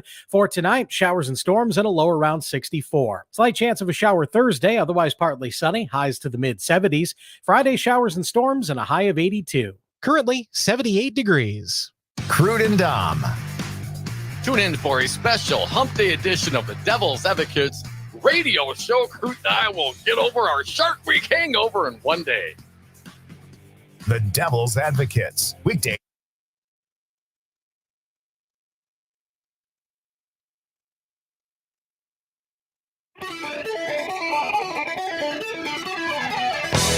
Coming to Northeast Wisconsin live from the Civic Media Studios and featuring TV and radio broadcast veteran John Maino, along with the City of Green Bay's longest serving mayor, Jim Schmidt. This is Maino and the Mayor. Begin the day with a friendly voice, a companion unobtrusive. And here are your hosts, John Maino and Jim Schmidt. Hey, thank you very much. Welcome back. This segment brought to you by Pella Windows and Doors in Wisconsin. You know, ordering windows in an older home can be a real challenge. The way they did things in 1900 is a little different than today, which is why many people with historic homes, such as ones built in 1915, reach out to Pella. Their team of experts can customize windows and doors that matches architecture from any era. Really doesn't matter what kind of a home you live in. They offer nearly endless possibilities and design flexibility in sizes, custom colors, finishes, and so much more. And if you order today from Pella, get 0% interest for up to 48 months. Certain restrictions apply. Ends on the 30th. They stand the test of time. Give them a call. Check them out. Free in-home consultation. Visit PellaWI.com. Today. Love him. Yes. Hey, we love this guy, Grant Soletsky, who is in the 127 32nd Division of the United States National Guard, based right here in Green Bay. A very, very proud and prestigious group. Mm-hmm. Wouldn't you say, in their history over time? Oh, yeah. Did you know the little history of the 32nd in World War II? Yes, I do. What is it? New Guinea. No. And then Luzon. Well, yeah, everything. New Guinea, Luzon, Philippines. So the 32nd has the longest running concurrent time in World War II of any branch, any reserve, active, whatever it is. I think it's like 632 days. Yeah. And they actually, you know, everybody says that Guadalcanal was the first victory, and it really wasn't. New Guinea actually was, because they cleaned the Japanese out of Buna before Guadalcanal was completely solidified. So, and they went right from Port Moresby all the way up through the mountains. And it was one of the worst conditions on the face of the earth, Jim. This is no lie. And these are a bunch of kids from Wisconsin and the UP and places like that. It was the work. MacArthur screwed them over so bad. They had like winter equipment, and guys were like, they had it was terrible. Their uniforms just literally rotting right off of them. It was unbelievable. And they were like serious headhunters living in those, like if you got lost or you got left, and these headhunters would find you, they would literally cut your heads off and hang them, because that was a sign of masculinity for them. It was horrible. And they took on the Imperial Japanese Army, which was one of the best fighting forces in the history of the world. And these kids from Wisconsin and Michigan in the Midwest, who were just all normal people, they weren't professional soldiers. They were, you know, once a week they would drill, because they would get $1 for each drill, and the beer was 5 cents. And that's where they would join. And all of a sudden, they're taking on the most fierce army in the world, and they beat them. And kicking butt. It's incredible what the 127, the 32nd Division did. Just incredible. It's pretty awesome. Yeah. So congratulations on being a part of that, Grant. Are you still getting those kind of people? Here and there. So Grant is a recruiter. Yeah. Right. So I'm Grant's recruiter at the 127. Right. And you've been there for a little while. I joined in 2013. Okay. I joined as an old man. I was 34 when I got in. Okay. So, but yeah, I'm an infantry guy. That's what I joined as, and now obviously a recruiter. But my first go-to is to find the the killers out there. And the killers. What's the talent pool, so to speak, out there these days for the military? It's there. It's just you gotta. It's sorry. That's okay. Talking in front of the You microphone. do whatever you want. Just trying to move drink it coffee and There you talk go. at the same time. The talent pool's there. We spend a lot of time in high schools. Obviously, it's summer break right now, so I really enjoy summer break to get out because, well, sitting in high schools all day is something. But I would say 1% is our number, right? 1% of the population serves in some form or fashion. Yep. And that rings true for the most part. The force that we're really looking forward, especially in the National Guard, is the adult force. The people who've been in it for a while, people who've run a business, people who know about the different functionalities of starting in the mailroom. Like start at the bottom of a business and you work your way up. That's the same thing in the military. You start as a private. You're taking out the garbage, you're sweeping the floors. And when we can get people that appreciate that route from the civilian side and be able to come into the Guard, like they understand. So it's not like a lot of kids nowadays, you tell them to clean their room and you sweep the floor, like that's below me. Yeah. And that's a tough thing to get people to understand. And then in order to get them to flow through and to gain rank and to go up through the process, like you have to start there. And if they're not willing to do that, then they go away. Forget it. Yeah. That is so important. And I think even in business, you see that when you bring someone in and like we always joke about, they want to start on second base or third base. It's just like, and act like they hit a triple. Well, and you don't learn as much either. You're not as effective as a manager unless you did work your way up, and you can move rather quickly. Sure. You know? I mean, it's not like it's a forever. And I think some people look at that. Yep. Hey, I want to talk a little bit about, and with the listeners that we have out here, how difficult it is. I mean, you don't take anybody. And I think when Johnny and I were in school. Don't take just anybody. Well, remember when we were in high school, it's like, well. They would take anybody. Actually, the bottom of the rung sometimes were the main ones they would go after. It's not like and that I hate anymore. to say, I hate to be put it that way, but here we are 50 years or 40 years later. You guys are, you go after the best. It was the last option, right? Yes. That's what it was. Now it's between the ASVAB, ASVAB's just the ACT of the Army. And by gosh, out of 10 that we send from local high schools, not all, local meaning statewide, I would say, probably out of 10, 3 pass. Wow. And 31 is the minimum to get in. And we just have a struggle with that. And then on top of that, law violations.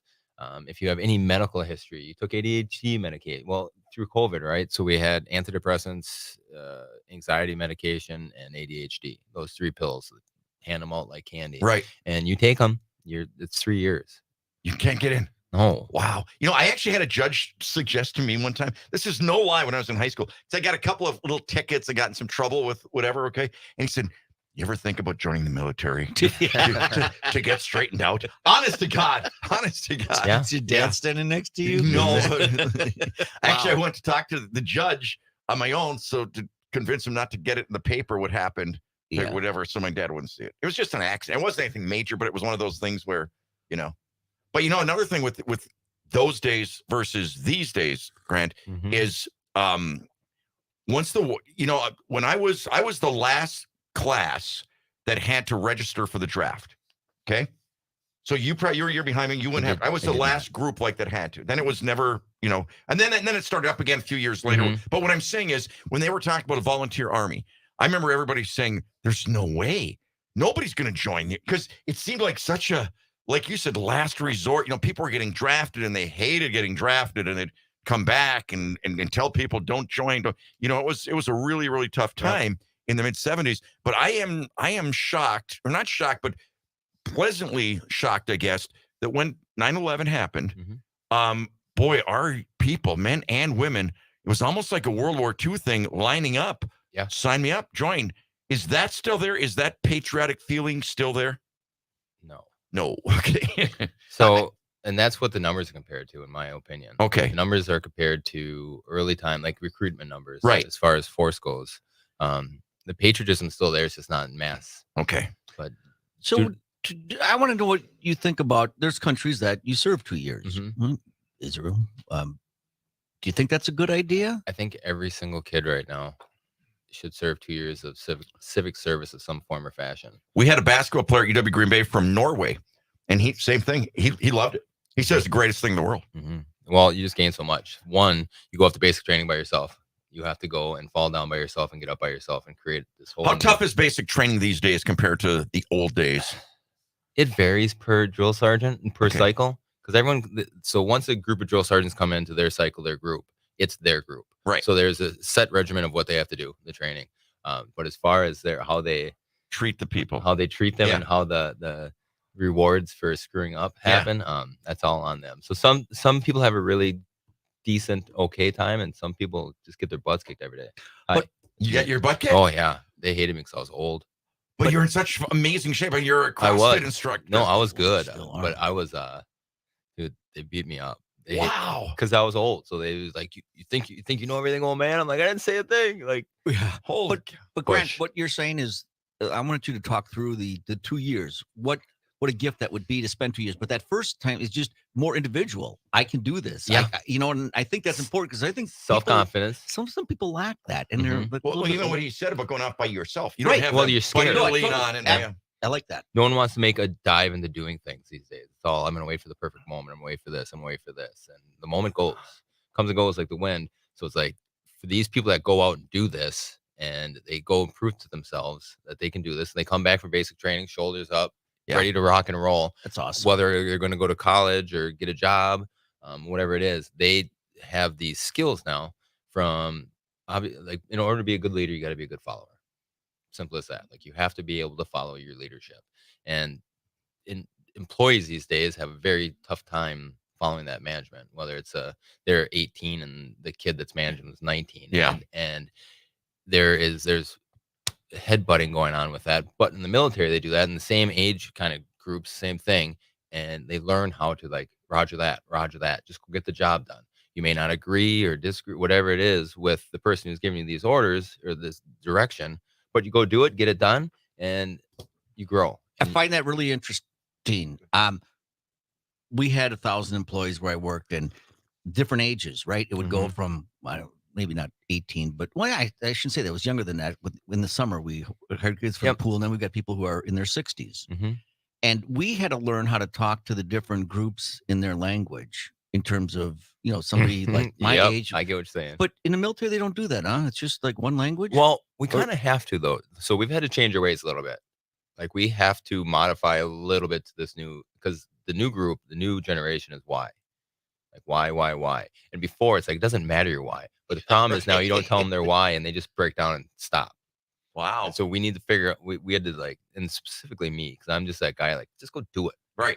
Stop being a few random swear words and get it done. Right. And it doesn't work. I'll be darned. So are you even allowed to swear? Oh, I don't know, but I do.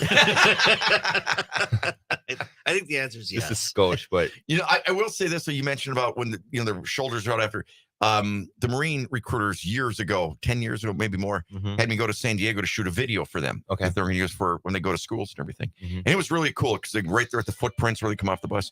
But what I was saying is, then we're also there when they came off the Crucible, which is the toughest. It's the end. It's the final exam, so to speak. Yep. It's so difficult. You can't believe it.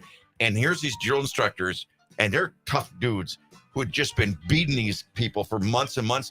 And now he's like, I can't tell you how proud I am of you. Yeah. Let me tell you something. Yeah. I thought I broke you, and you showed me.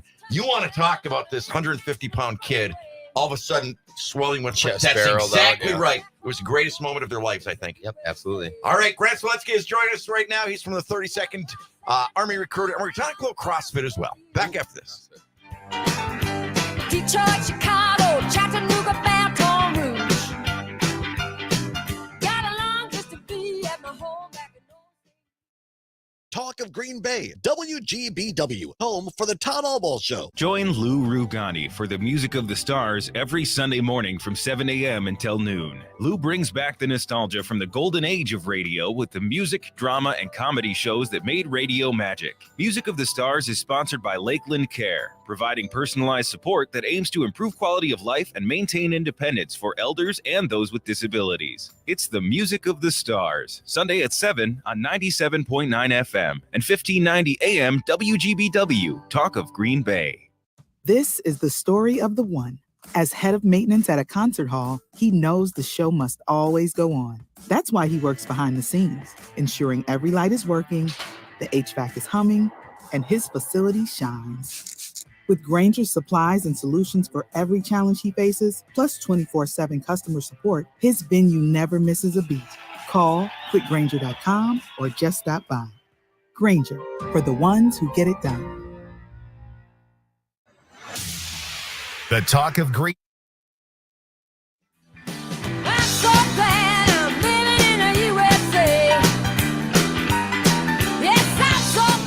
Hey, welcome back. Maino the Mayor here on a beautiful Wednesday morning, being joined by Grant Seletsky, United States Army recruiter at the 32nd Division down on military and a former owner of a CrossFit gym. Jim, my gym next to me here, still does not believe I did CrossFit. Sure did. Oh, come on, Grant. Yep. Yeah, it was 2010? Right when I opened. So. Yeah, right when you opened. Yeah. Because I think your sister or somebody contacted me and said, is that how we? I think, got because I was hooked up? talking about it on the radio, and she said, you got it, because I was talking about, I got to find a new way to get in shape. And she said, I got one for you. And I thought, oh, okay, it's a gym. I'll go down there. I'll do a couple of things.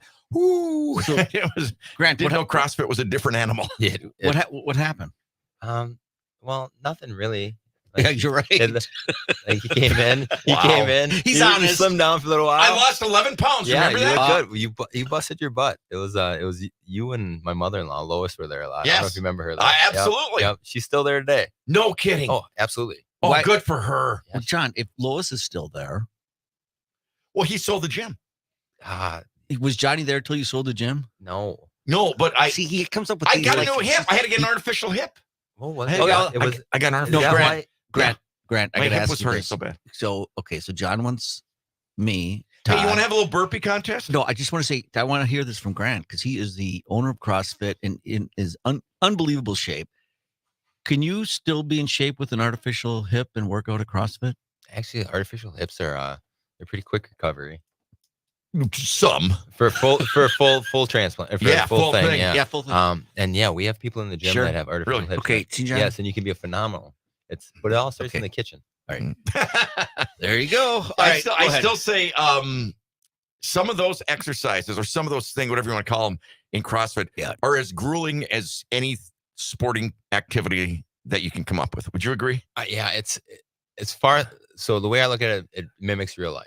Like, if you don't know what's going to be in front of you today. That's whether right. It's raking a giant pile of leaves or moving a pile of rocks or whatever it may be that you have in front of you. CrossFit is full range of motion of everything, right? So shoulders, legs, core, you name it, you're doing it. Like, here's your job, go do it. It's very military too. And never go ahead. I was just saying, never, because he is personal trainer. We're just going to talk about this. Okay. Yeah, but they have to hold him up because he can't do a lunge without falling over. That's not true, John. He's never been there. You but, said, Todd, did he say that to you? I didn't say. No, I did. I did not say that. I said he lunges uses a pole. That's all. Oh yeah, you have to have walking poles now to do lunges. Just one pole on occasion. Ski poles.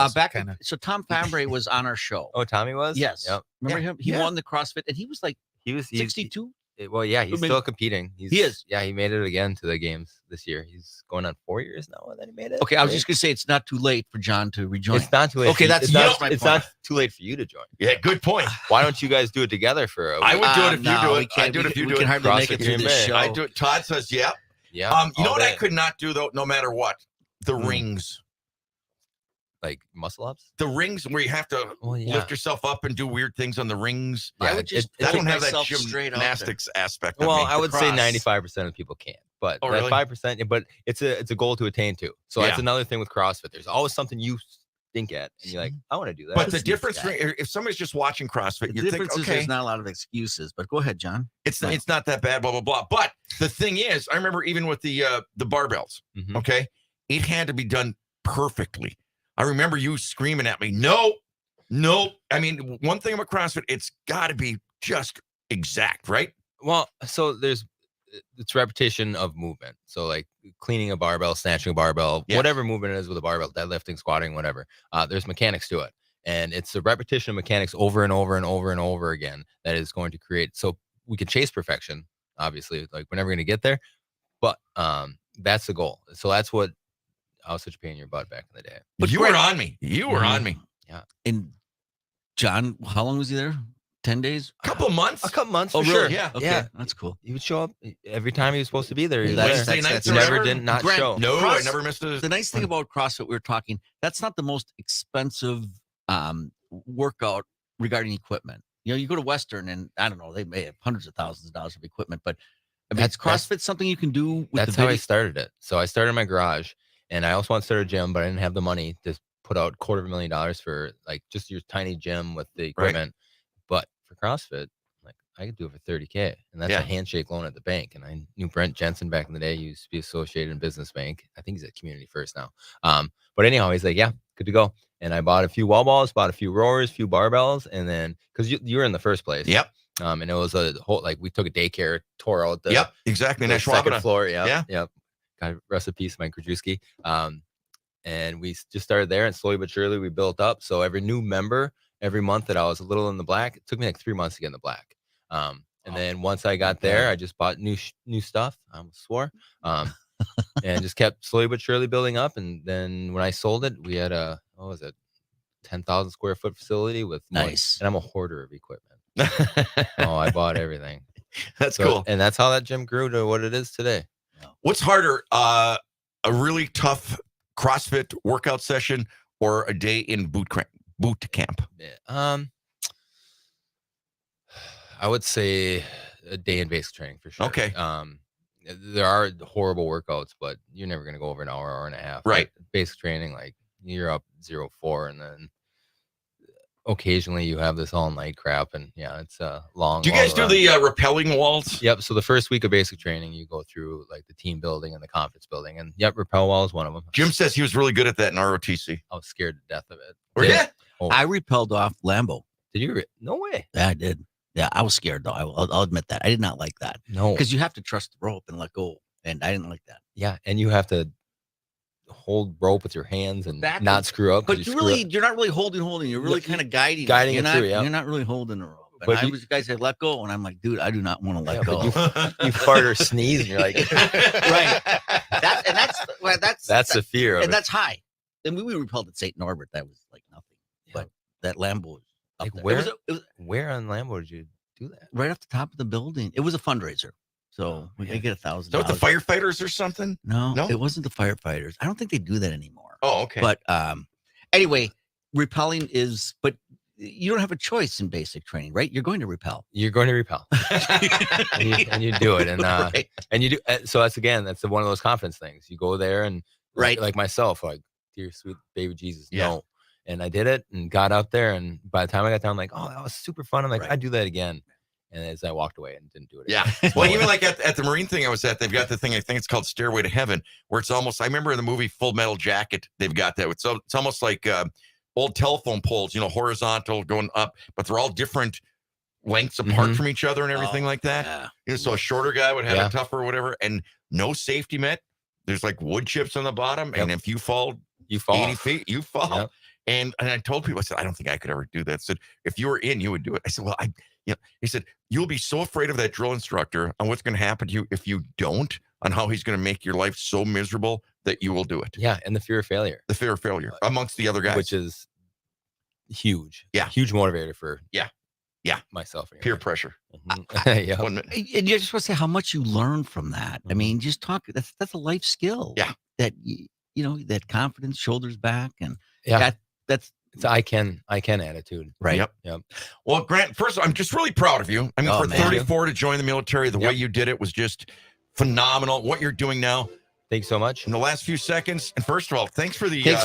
Thanks for the MREs. You're welcome. Just in case you got hungry. Gonna have some beef strips and a savory tomato-based sauce. Yeah, should be pretty tasty. Oh, yay. If somebody's thinking about joining the National Guard, what should they do? Yeah, contact Sergeant Seletsky, 920-915-0246. With your only reserve element in the state of Wisconsin, offers 100% college education, and you get to pick your job as long as you score well on that ASVAB. Can't beat that. I like that. I sound like you. You know, that was good. That Thanks was so great. much for being here. Great to see you, buddy. All right, appreciate We're it. going to take a quick break. Back up this. You got it tough. I've seen the toughest around. The talk of Green Bay, WGBW, home for Matinee on Air. Enjoying this local program? Find the complete Civic Media lineup at civicmedia.us or the Civic Media app. You know, on these hot summer days, one thing that tastes awfully good from time to time, a nice cold drink of water. But if you introduce that same cold drink of water to livestock, you can get a completely different reaction. I'm PM Yankee, starting you off before the opening bell on a Wednesday morning. Quick look at what's happening in agribusiness news and a quick reminder, today is a federal holiday, Juneteenth, so your federal offices, your banks, as well as the markets are closed. You know, we may like a nice cold drink of water when we've been outside taking care of chores, but for baby calves, that actually can be a shock to their system. That's according to Allison Pfau. She's a bilingual regional dairy educator with University of Wisconsin Extension. Research said and they confirmed that calf, they really like to drink warm water. Even if it's a hot weather, like the first time that you give them water should be like warm. That way it's easy for them. Why they like it and what is easy for them? Because the rumen has a temperature inside. So when you provide them like cold water, this cold water is gonna take a while, and not the water, the body is gonna take a while to just try to neutralize or change the temperature of this water. Allison Pfau, she's a bilingual regional dairy educator with University of Wisconsin Extension Service. Aside from making sure that the temperature of the water is at least tepid for those calves, she said it's also incredibly important to make sure that you're refreshing that water often. So in case something fell into the bucket or bottle, that's taken care of. And of course, sanitation, also key. As I mentioned, markets are closed for Juneteenth. I'll give you a recap of what they traded like yesterday next. Are you looking to sell your excess construction equipment? Trust Steffes Group's team of professionals to get you the best return on your investment. Steffes Group is a nationally recognized leader in the auction business with over 60 years of experience. Our team of professionals prioritizes honesty, integrity, and outstanding service, and we work with you every step of the way to ensure a smooth and successful auction process. Visit steffesgroup.com to find a sales representative near you and discuss your options today. On Tuesday, the barrel cheese dropped 6 cents to $1.94. 40-pound block cheese down 5.5 at $1.86. Double A butter stood still yesterday, $3.10 3/4 per pound. Now, again, in yesterday's action, July Class 3 milk that goes into cheese closed 56 cents lower at $19.61. August was down 42 cents at $20.30. The December new crop corn finished 4 3/4 cents higher at $4.67 3/4. November soybeans were up a penny and 3/4, $11.32, and July new crop wheat dropped 9.5 cents yesterday, $5.82 a bushel. Again, markets are closed today. I'm PM Yankee. This is your local Civic Media radio station. Want to hear even more? Anytime? Find all of it at civicmedia.us. With your forecast, I'm Corey Hartman. Today, showers and thunderstorms, otherwise partly sunny and a high near 82, a little breezy this afternoon. For tonight, showers and storms and a low around 64. Slight chance of a shower Thursday, otherwise partly sunny, highs to the mid-70s. Friday, showers and storms and a high of 82. Currently, 78 degrees. Hi, this is Jim Schmidt, your former mayor of Green Bay. You know, I've always cared about local issues. I still do. Join me on my new show, Lean Local, here on WGBW. I'll interview community leaders and elected officials, discuss the economy and development projects, and we'll talk about the future of education here in Greater Green Bay. As they say, all politics is local. So join me for Lean Local, Sunday at 1 p.m. on the Talk of Green Bay, 97.9 WGBW. Hey, Wisconsin, it's construction season, and the Wisconsin DOT wants to help you safely navigate work zones. Check 511wi.gov or download the app for road work or closures on your route. Know before you go with 511 Wisconsin, sponsored by the Wisconsin DOT. It's easy to listen to your favorite local radio station anytime. Download the Civic Media app from the Apple or Google Play Store, then listen live or whenever you want from anywhere for free. Your home for the Devil's Advocates, weekday afternoons from 4 until 6. The Talk of Green Bay, 1590 AM and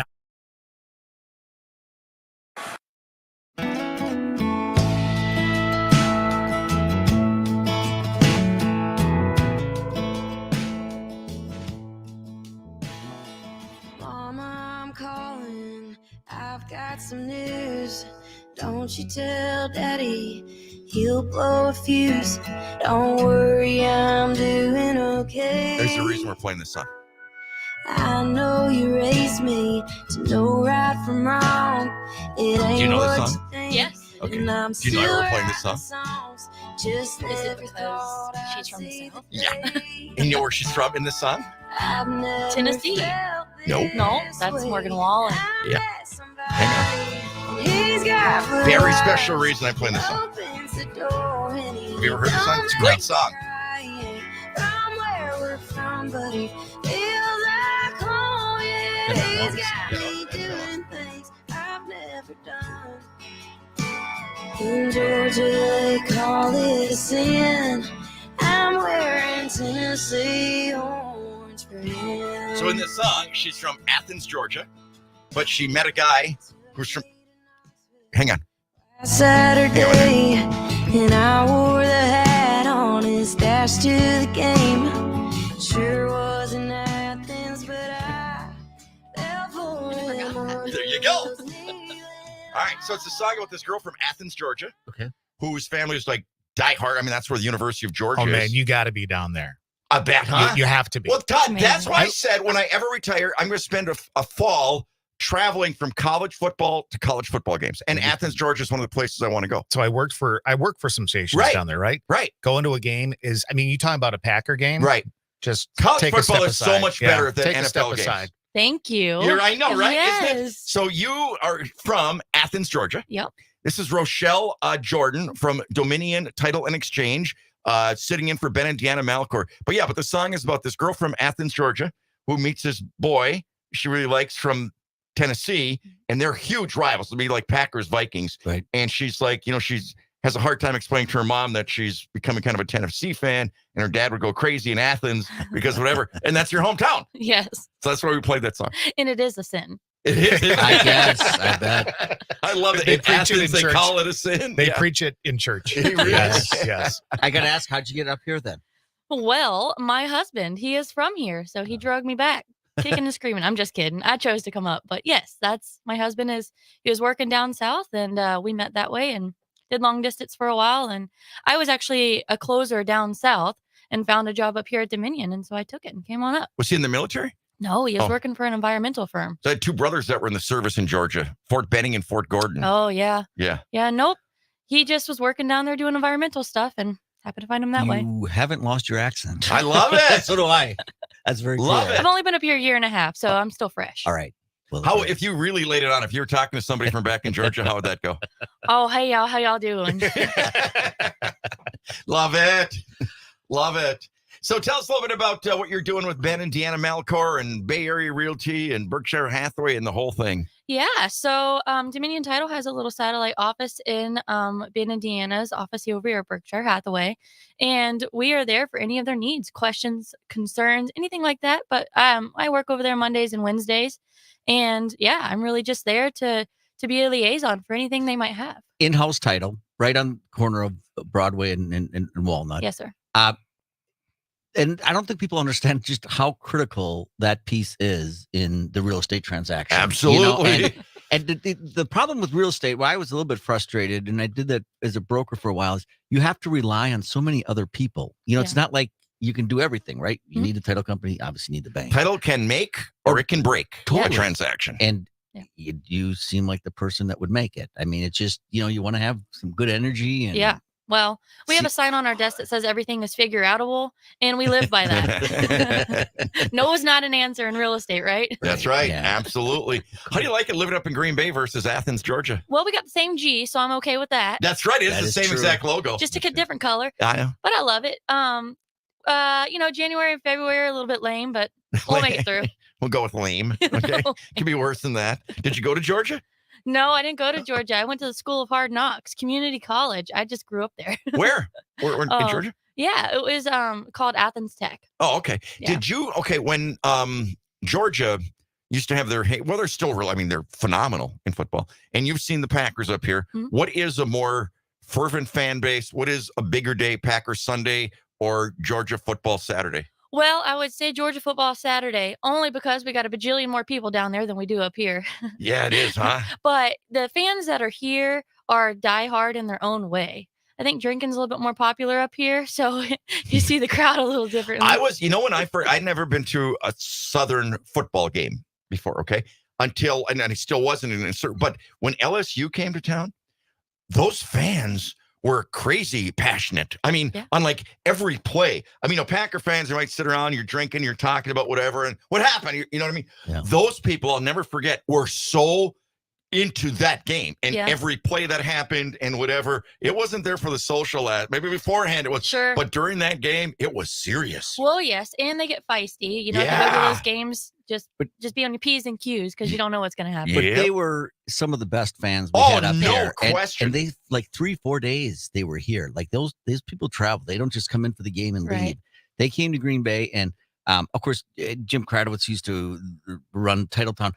Put together some pretty cool events. And the Badger Band the at the Badger bar. Band came here. We had a parade. And you look out there, and I mean, there was a lot of red, but there was a whole lot of LSU fans, which was great because to be honest with you, super nice. I've been to a lot of Big Ten games, and they're not. Opposing fans aren't like that. Like if Minnesota fans came here for to take on the Badgers, it's not a friendly mingling, and there was a really friendly mingling between the LSU people and the Wisconsin Absolutely. people. Southern nice, my friends. They really were. And I want to say the city did a pretty good job. We had the Pulaski Band, which is a great band here. Greet them at when the planes came in, because they chartered quite a few planes. I was surprised by that too. And when they came off, we were playing their fight song and ours. But it was just a great. It started off really well and ended really well. We won the game, but it was and the weather was perfect too, right? Yeah, I mean, that helped. perfect, beautiful, perfect. That was one of the greatest events other than a Packer game ever in this area. I thought. I take that over some of those Packer. I'd take it well over some of the Packer games. No question about it. Just had a vibrancy to it. It was just, and we were so excited to have the Badgers here too. You know, we're college people, but you got to go down Camp Randall to see them, and they were here at Lambeau, and their band is second to none. So it was just the whole weekend with all 4 days was just great. So, hey, tell me, how's the real estate business from the title perspective? Man, it's wishy-washy right now, so some days you're super busy and you can't see straight, and then other days it's like, where's everybody at? I think it's like that for everybody, lenders and agents involved. I think all together we're noticing the difference in interest rates. Housing prices still really haven't come down. Some have, some haven't. So we're just navigating the waters of that. But I feel like I've seen a little bit of an influx of for sale by owners. I don't know what's up with that. I haven't asked, but they would still go to you though, right? Yeah, I mean, you have to close no matter what with us. Right. But I don't know. I have some people. It's a lot of estate for sell by owners, or people whose parents pass away. And I stuff will like say this: I forget what street it is here in Green Bay, Jim. And I was going to mention this to you. 2 houses next to each other have both had for sale signs up probably 2 weeks now. And that was unheard of about a year ago. Yeah. Or, you know what I mean? Maybe maybe the prices are so high that because you can so many people say, oh my God, you got to ask for X number more. Yeah. Everybody's got a friend who knows how to do it. So maybe they did that, and that determines the market too. Yes, but true. Right. But that was surprising because it wasn't that long ago. It would be 2 days. It'd be accepted offer signs would be on the thing. Well, that's still happening. Some houses are getting off the market within 24 hours as soon as they hit, and others aren't. I don't know.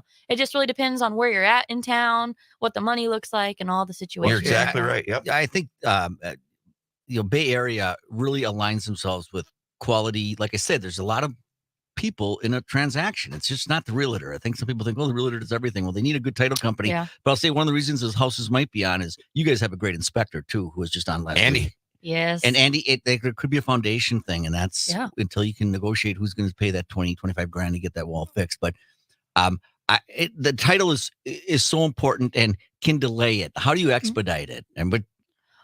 So expediting, I mean, we just really get on it. As soon as we get in that order, we immediately start searching it so that there is no delays. So if you have, say like a 2-week closing, so from the day we get it and it's closing in 2 weeks, we make sure that within that 5-day range, we're making sure title is clear and good to go. And if for any reason it's not, we're hitting it right in the head and going straight forward with it and making sure that everybody knows what's going on and that we get it resolved beforehand. I was reading an article about I get just those things pop up in your emails or once you're registered or certain something, but it's NRA, the national things they sent out. And one of the things was some people were complaining about closing costs, okay, and blaming like the title people. And they're like, hey, we don't, like certain things that get done, we don't fix those rates. Right. That's what we're paying them. Yeah. But they were coming after like you guys, because thinking you guys raised a bunch of rates. You guys didn't. Yeah. But all these other things did, correct? Correct. Yeah. So our underwriters set what the policies, the owner's policy and the lender's policy for that. And so they're set state rates, and if they decide they want to go up, then they go up, which has happened. Last year it went up, and then this year it's going up again. So And who pays the title? So buyer pays lenders, and the seller pays for the owner's title insurance. Right. And that's an expense that's all laid out before the closing.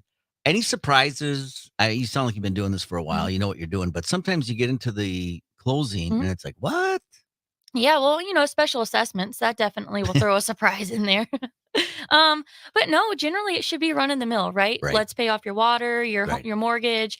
Here's my title fees. We're paying some commission. If there's a lender involved, we're paying the lender's fees off, and then we call it a day.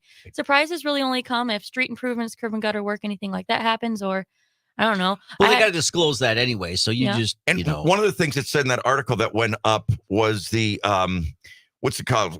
I'd flunk the test if I had to take it today. But the in-between time before it's sold and bought, the insurance. The gap coverage? Gap coverage. Yeah. Yes. Yeah, so that gap coverage covers from the time we search the property until it closes. So if my examiner searched it on the 15th, it's not closing till the 25th, then that effective date is on the 15th. So we need a gap coverage to cover that time. Exactly. And people are like, why are you charging me so much? You can't hit refresh all the time. Exactly. Refresh. Absolutely. Anything people, if they're dealing with Hathaway or dealing with you, that they can make your job easier? I think communication, it's just the most important, right? Like, I love to know, my practice is as soon as I get the order, I call people and I ask what their expectations are. Like, what time frame are you looking at? How do you want to get in contact with me? Stuff like that. So it's always nice to know what people are expecting. That way you can't let them down. And so if I know going into a file what people are expecting of me, what they were hoping for, then I can give them that service. It's when the communication doesn't necessarily go that far and then people's expectations don't get met. So say like title doesn't get done in 5 days because it just took a little bit longer because it's a harder search or whatever. Yeah. So your company is Dominion Title and Exchange. Yes, sir. Where are you? We're off Riverside Drive. Okay. And are you, that's a big name. Are you a national company or is it tell me how the structure is on Yeah, so we are the only little section of Dominion Title here, but we are a big subsidiary of a place called TMI Holdings, which has a whole bunch of title companies. So you can do things out of state. You can work with anybody, really. Yeah, so we have a sister office in Rochester, Minnesota that we do a lot of work with. Okay. How do you Especially like dealing the with Ben and Deanna? I love Ben and Deanna. They're so fun. Aren't they fun? We They love are. them. They're really sweet. We love it. And she knows her wine. Yes, she does. And they're I think they're getting back today. Yeah. Yeah, From they've been Alaska? having fun in Alaska. They are. I got an email from them yesterday. So we're working with them on a project. So Well, it's great having you here, though. Yes, thank you so much. I really appreciate it. So yeah. you're a Falcons fan, too? Gosh, no. Oh, really? No. She We'll see couldn't- how Kirk Cousins does. I might be a fan after that, but right now, I'll stick to the Packers. Oh, that's awesome. Yeah. She's in retail sales. She's I got common sense. She knows where the old bread is buttered. Oh, yeah. What was really a cool connection, and Javon Bullard, who joined the Packers from Georgia. Yeah. I mean, I'm interested in him because I used to follow him in high school football down there. I would run games and stuff like that. No kidding. So That is impressive. yeah, several That's years awesome. of him. Now he's Isn't in that Green Bay. fun when you get to see somebody like that in high school and then they move on like that all the way? Absolutely. I think that's one of the cool things. Well, Rochelle, it's great having you here. Come back again anytime. You got about 30 seconds. Best tip you can give for somebody that's looking to buy a house right now as far as what they're going to deal with and where to go for title. Yeah, don't forget us, Dominion Title off Riverside Drive, right across from the prison. And we love you guys, and anything is possible. And it's all figure out. Outstanding. You're the You best. can do it. Rochelle Jordan, Dominion Title and Exchange. Thank you so very much for being here. Thank you. Go Dogs. Yes, go Dogs. Back after this.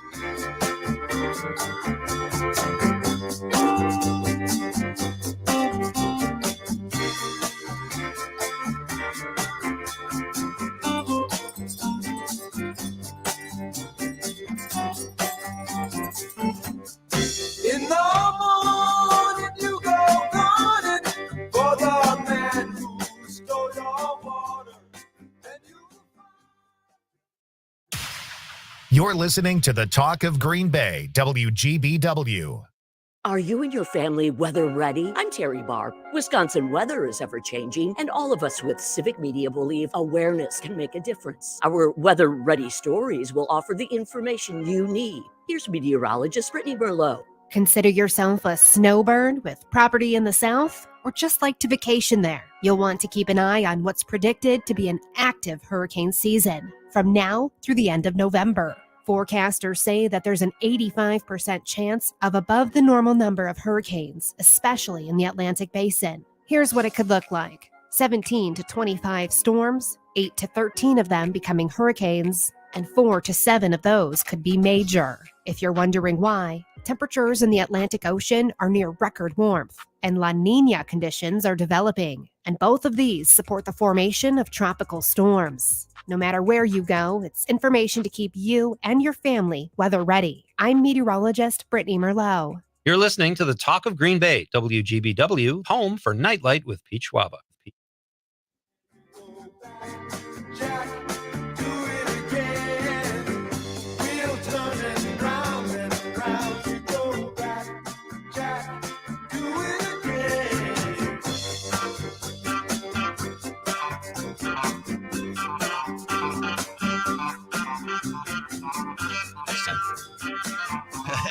Hey, welcome back.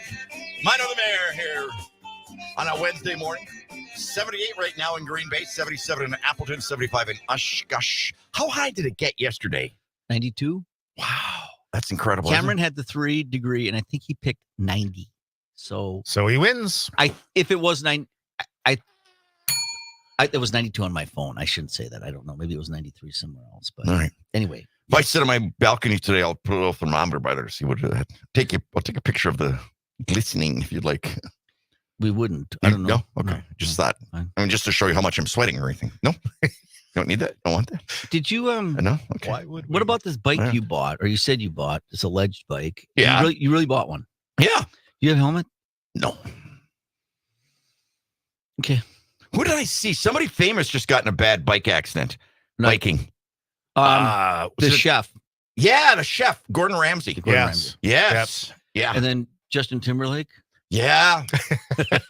You know what? I wonder if Out that's in the Hamptons. Yeah. Well, no, I wonder if that. You got to think that cop is like, oh my God, dude, you're not gonna believe who I busted. Well, the Hamptons, pretty good chance you're gonna get somebody kind of famous out Yes. there. So yeah. I don't know. That's this, but he pleaded not guilty. I don't even know what it is. How can you be not guilty if it's? I think they in your blood system and stuff. I don't know.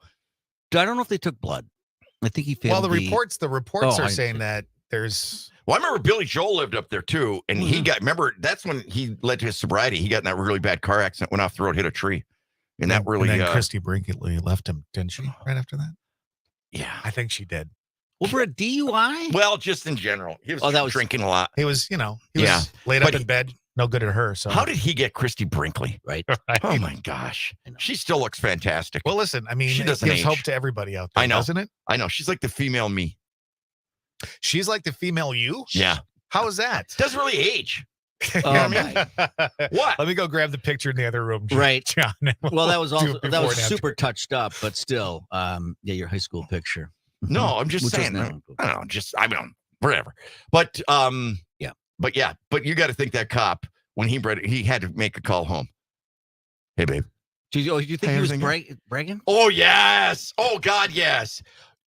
Guess what I've got in the back of my car. I wonder. It'd be fun to. Who's your favorite singer? Read the report. Justin right. Timberlake. Yes. Did you get his autograph? Oh, I got his autograph. Right here on the ticket. Yeah. Yeah. I wonder if Timberlake was like, one of those, you know who I am, or if he was like, hey, look, don't you know who I am type thing? Yeah. I Or- can't see him being that way, Neither. though, you? No, not No, really. I don't think so either. But I'm a little surprised, Jim, that you know so much about Justin Timberlake. Yeah, Because me you don't too. typically know. I anything. didn't know. I couldn't name one of his songs. He was at the Super Bowl one time, and I read it this morning before I came to work. Did you meet him? No, never. No. I don't care for him. Were you at the Super Bowl where he did the thing with Janet Jackson? No, wasn't that. Oh, no. okay. No. What do you think about that, Todd? Was that staged? Yes. I would have to say it was. They fake so much. They could accidents. But Jim, that's rehab. Jim, that's a huge find. That killed us in radio for a few years. that because then all of a sudden things got to say, okay, it's going to be $10,000 if somebody swears or somebody does something indecent. I mean, we had to kick comedians. You can ask Murph about this. We had to kick comedians out of our studio who were a little too whatever because if it was borderline. Do you remember was it the Taming of the Shrews? It was these shrews, these two women who were real. And then another one we had to kick out of the studio was Lisa Lampanelli. Yeah. Remember her? Yeah. Wow. Who I really like, but I would never trust her on a radio show. No, not on a live radio show. So we had to be so careful after that. You can't believe it. Because the fines. Yep. But the rules hadn't really changed. I mean, but they were just going to enforce them now. Okay, so the enforcement became, yes, that's good. It was crazy for a few years. Why have a law if you're not going to enforce it? Well, I know, but I'm just saying, it just for radio, we were out because we were told basically if it happens, it's our fault. The people on air, and we were going to be the ones that were going to pay the consequences for it. So, yeah, that was a bad thing when Janet Jackson did that. I think she knew what she was doing all along. I really do. Do I? But that Justin Timberlake didn't. Oh, I don't know if I believe that. I really? Think if they were in on it, I think it was a duel. Absolutely.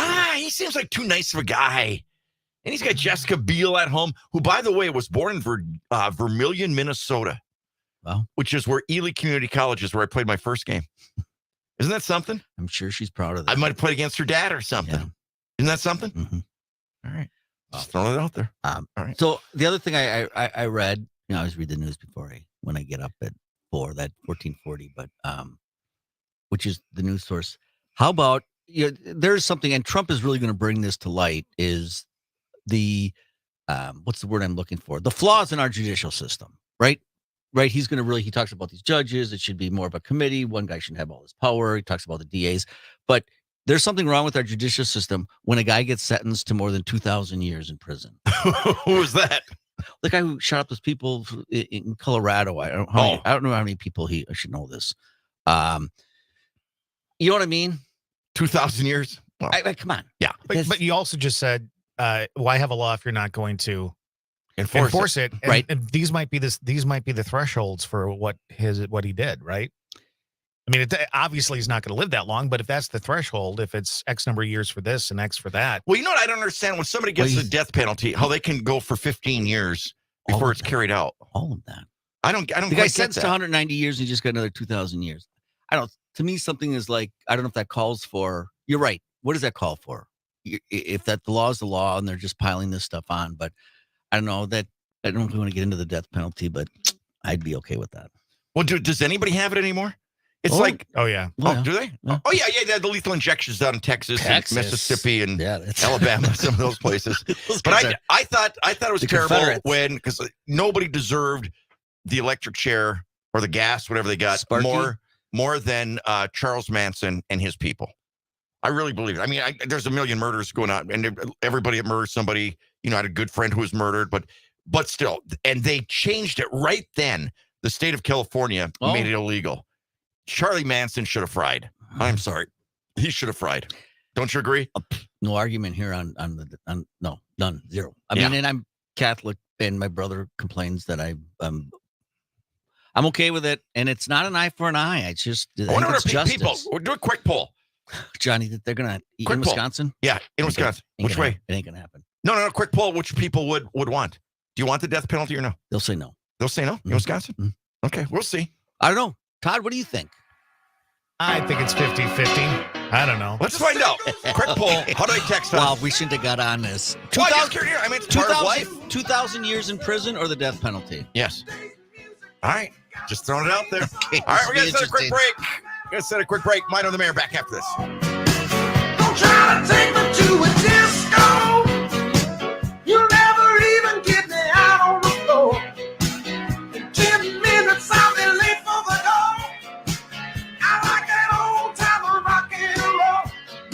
Still like that old time of rock and roll. This is the Talk of Green Bay, WGBW. Earl Ingram. Wednesday morning, I'll be on location in Baraboo for the city's first ever Juneteenth celebration. We'll talk to event leaders and attendees about Black heritage and the continuing fight for equality. The Earl Ingram Show, weekday mornings at 9. Nightlight with Pete Schwaba. What is the worst movie franchise? Do you have one, Conrad? What are your thoughts on Transformers? I saw one Transformer movie. I think it was the first one. I didn't even know what the hell was going on.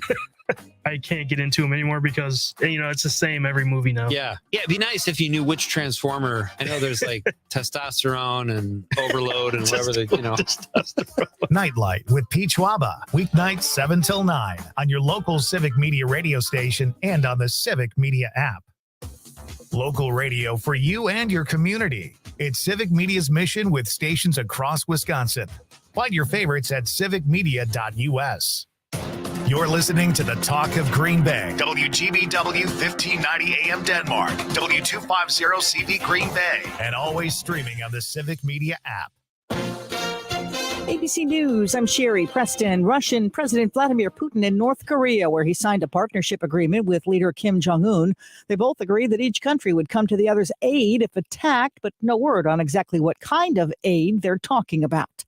Dangerous heat taking hold in the Midwest and in the Northeast. And technically, says ABC Chief Meteorologist Ginger Z, it's not even summer yet. Summer temperatures since 1970 have gone up considerably. We're talking about overnight lows, which go up even warmer. A lot of this warming happens while we're sleeping, and then the highs as well. Plus 3 degrees in the west and 2 there through the mid-Atlantic up the Northeast. Cooler temperatures in the Southwest could calm New Mexico wildfires that have killed one person so far. We have 2 devastating, enormous fires. And when I say enormous, it means that they're getting more and more complicated to address. That's the governor of New Mexico. This is Juneteenth, the day honoring the emancipation of enslaved Americans. It's now a federal holiday. This is ABC News. I'm Lisa Hale with WGBW News. Your news roundup in quick podcast form. You can find it anywhere at the WGBW website, WGBW.FM. Civic Media News, I'm Terry Bell. Here's what Wisconsin needs to know. Today is Juneteenth, which marks the day in 1865 when the last enslaved people in the United States were told they were free. The Juneteenth flag flies over the Wisconsin Capitol in Madison today until sunset. A ceremony yesterday marked the progress Black Americans have made and the challenges they still face. Donald Trump singing Milwaukee's praises at a campaign stop in Racine yesterday after calling Milwaukee a horrible city last week. They say, oh, he doesn't like Milwaukee. I love Milwaukee. I said, you got to fix the crime. We all know that. You got to make sure the election's honest. But I'm the one that picked Milwaukee. The Milwaukee crime rate actually fell last year. The Republican National Convention is in about a month. I'm Terry Bell, Civic Media News. Now here's what you need to know closer to home. For WGBW News, I'm Lisa Hale. Crime Stoppers organizations have been around for decades as a way for the community to connect information to police anonymously. Hans Lux, the coordinator for the Green Bay Area Crime Stoppers organization, says people may not be aware of what they do. We think we're underutilized as far as people in the communities knowing just who we are. Call 432-STOP, use the website at 432stop.com or the P3 app to leave anonymous tips for law enforcement. If tips result in an arrest or conviction, a reward is paid. The Wisconsin DHS is warning residents to be careful when interacting with animals at summer fairs and petting zoos. In a press release, the DHS says animals can carry diseases that make people sick. They said to remember to wash your hands after any contact with animals or after being in areas where animals are present. It will help to prevent the spreading of germs. DHS also says if an animal appears sick, don't touch it at all. And that's what you need to know. I'm Lisa Hale, WGBW News. Marquette to play the Badgers. Hi, I'm Mike Clemens with sports. The Marquette Golden Eagles will host the Wisconsin Badgers in men's college basketball, the oldest rivalry in the state. The game is set for Saturday, December 7th at Fiserv Forum in Milwaukee. The two teams have faced each other every year since 1958. Baseball tonight, the Brewers play the Angels for the rubber match in their 3-game series, the Crew winning last night 6-3. And we learned that Willie Mays died at the age of 93. Mays once hit 4 home runs in a game, April 1960. Against the Milwaukee Braves at County Stadium, the Brewers' Pat Murphy. That's my childhood. My childhood is thinking about the guys I pulled for, you know what I mean? The guys that I, like growing up, I'd be in the backyard and my brothers, we were from New York. So my brothers, one brother would be the Yankees, the other brother would be the Red Sox. I'd be the Dodgers or the Giants. And if I was the Giants, I was Willie Mays. And what an icon in our game, just a tremendous ball player. And, That's Pat Murphy with sports I'm Mike Clemens. Your news, conversations, and a whole lot of fun. It's all on your local Civic Media radio station or the Civic Media app. With your forecast, I'm Corey Hartman. Today, showers and thunderstorms, otherwise partly sunny and a high near 82, a little breezy this afternoon. For tonight, showers and storms and a low around 64. Slight chance of a shower Thursday, otherwise partly sunny, highs to the mid-70s. Friday, showers and storms and a high of 82. Currently, 78 degrees. Progressive presents 10 things on a food truck owner's to-do list that are harder than getting a commercial auto insurance quote. Stocking the fridge, prepping the stations, finding employees that get along well, finding employees that actually do their job. Looking at you, Gary. Balancing the books, balancing the flavors, having a fresh menu and fresh produce and fresh meat, but never a fresh mouth. But the easiest thing on a small business owner's to-do list? Seeing if you can save on commercial auto insurance. Get a quote in as little as 7 minutes at progressivecommercial.com. Progressive Casualty Insurance Company and affiliates. Coverage subject to policy terms and conditions. June is Dairy Month. J&D Construction Company in Stockbridge wants to say thank you to all Wisconsin dairy farmers. In fact, they'd like to invite you to the Calumet County Sunday on the Farm on June 23rd from 11 a.m. to 3 p.m. at the Calumet County Fairgrounds in Chilton. J&D Construction is your go-to for all sand, gravel, farm, and commercial needs. Now offering concrete sand. Call J&D Construction today, 920-439-1555. That's 920-439-1555. Maggie Dawn. Happy Juneteenth, Wisconsin. I'll be joined by Reggie Jackson, former griot of the American Black Holocaust Museum, award-winning author and Wisconsin historian. Don't miss it. The Maggie Dawn Show, weekday afternoons from 2 till 4. You're listening to the Talk of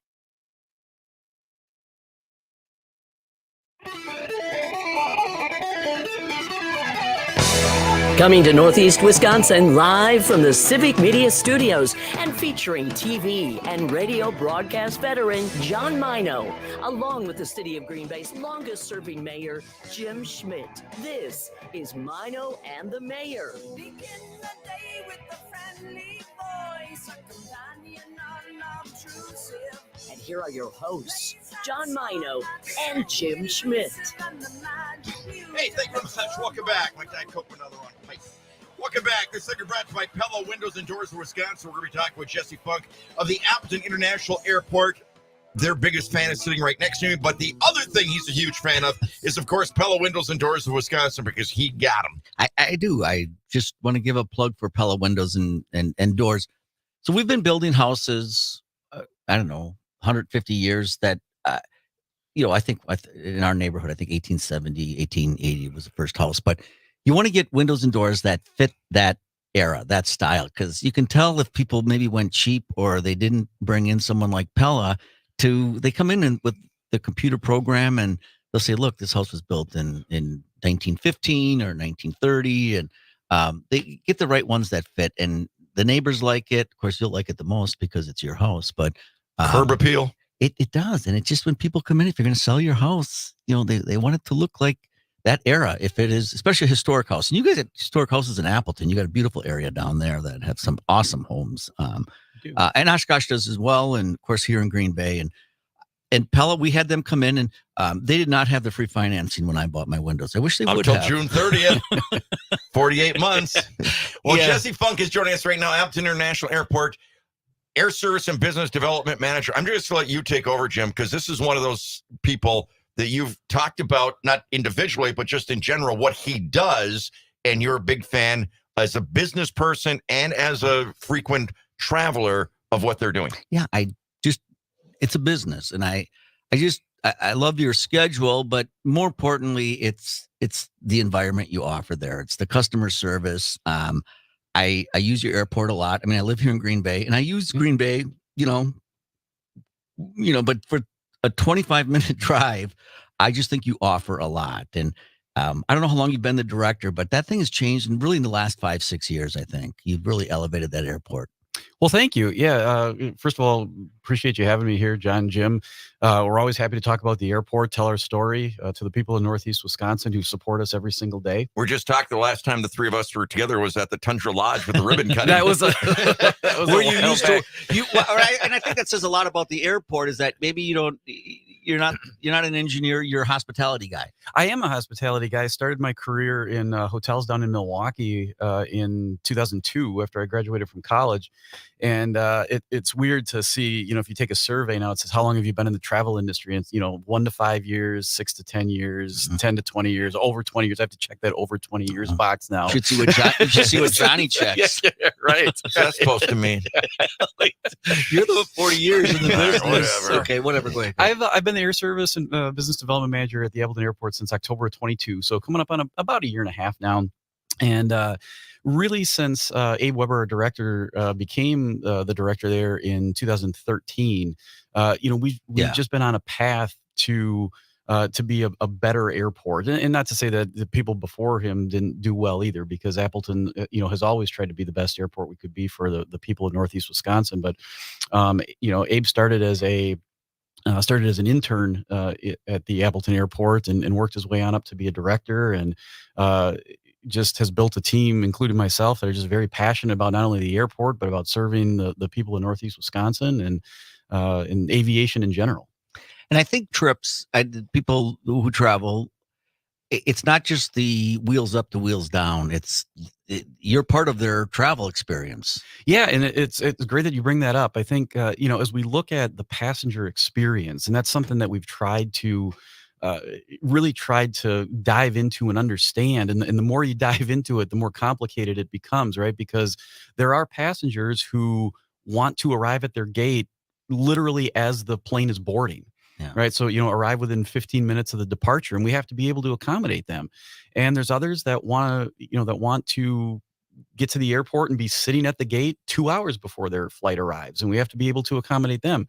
I'm actually that guy, believe it or not. You are that that guy? I am that guy. 'Cause I'm always nervous about missing a plane. Isn't that crazy? I've got this weird thing about missing a plane. Todd, you the same way? And that's why I would never take a voucher or anything like that. We were talking about that earlier. I have a plan. I want to follow that plan, right? Yeah. Sure. Let's see. I'm the first guy to hit the button. I'm off. I'll take it.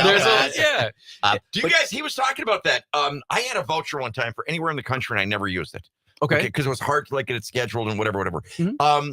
But he said now you can get coupons to stores and things. Macy's. Or gift cards when they bounce you. Yeah, I mean, so each airline does things a little bit different. So the 4 airlines that we have at the Appleton Airport are Allegiant, Delta, American, and United. And so whenever a flight there's an IROP or irregular operation, they take part in accommodating their travelers in various ways, or as well as if the flight is overbooked. And yes, flights do get overbooked because there are people that don't make their flights, so they want to have a full flight. What if nobody raises their hand? What if everybody says nope? I got to get back in this. What do you do? They keep raising. They do. They just keep raising the offer. Jim and I were talking about that. If you get to $1,000, somebody's going to do it. He was that one where he said he started at 200 and he was telling everybody, I told the people in the lobby, I said, stay where you are. The price is going to go up. I was in Detroit. We're going to Nashville. Wasn't that big of a plane, but yeah, and it did went up. And I think 500 people started getting out of their seats. I'm like, right. I mean, it's the entire flight. and I didn't take my commission on that. I just okay, this is on me. Well, but your airport, Johnny's talking about getting there early. Your restaurant is really good. That's good. You have good food, good burritos, good breakfast, and I shouldn't. This is going to sound good. The only thing, and Barbie, I don't complain, right, John? Please. No, Todd, what? Todd, have you ever heard a bigger lie ever in your life? No. The spotted cow is a little expensive. Oh my God, spotted cow's a little expensive. Well, so we talk about airport food, and yes, it is a bit of a captured audience, just like if you're at a Brewers game or a Packers game, right? There's nowhere else you can go for food. But one thing that a lot of people don't understand is all of that food has to be screened by TSA. So there's additional costs involved with both the TSA and with the restaurant employees to get that through and be secure. So there's nothing bad hiding in those boxes. All right, so that's why. Okay, so that's why it was pre-screened spotted cow. Right. Okay. He by the way is the card-carrying member of the Delta Club. Yeah, sure. I do. Sure. A lifetime. That's great. It great. is. Excuse me, sir. May I see your card? Right here. Welcome. Hey, can I come in there? Just got to grab a beer. No. Do you have a card? No, but you know who I am? They are strict no. on that. Thank you. No. You could never talk your way into one of those. They are, and there's good reasons for that, right? The people that have earned those statuses deserve to be Or bottom. Right?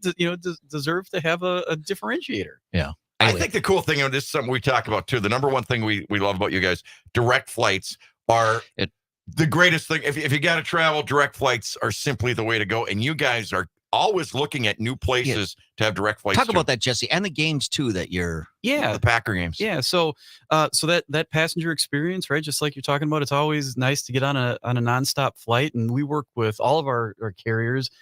We go to various conferences throughout the year and do kind of like a speed dating thing with airports and airlines. So we talk to them, kind of try to find out where they're at about next destinations and things like that. So this year we have our New York flight on Allegiant. They opened up Newark, and then American Airlines started DFW, Dallas Fort Worth. So that one just started on June 6th. And so those are two, great options. They fill some holes in our route map. Dallas was the most requested unserved market that we had. Dallas, yeah. Why So Dallas? There is for a number of reasons. There are a lot of companies here in Northeast Wisconsin that have some tie to to not tourism Dallas. type of thing at all. Or Tourism kind of follows along with that, right? Yeah. If there's companies that are down there in the Dallas area, naturally you're going to have families that are family members in both locations and things like that.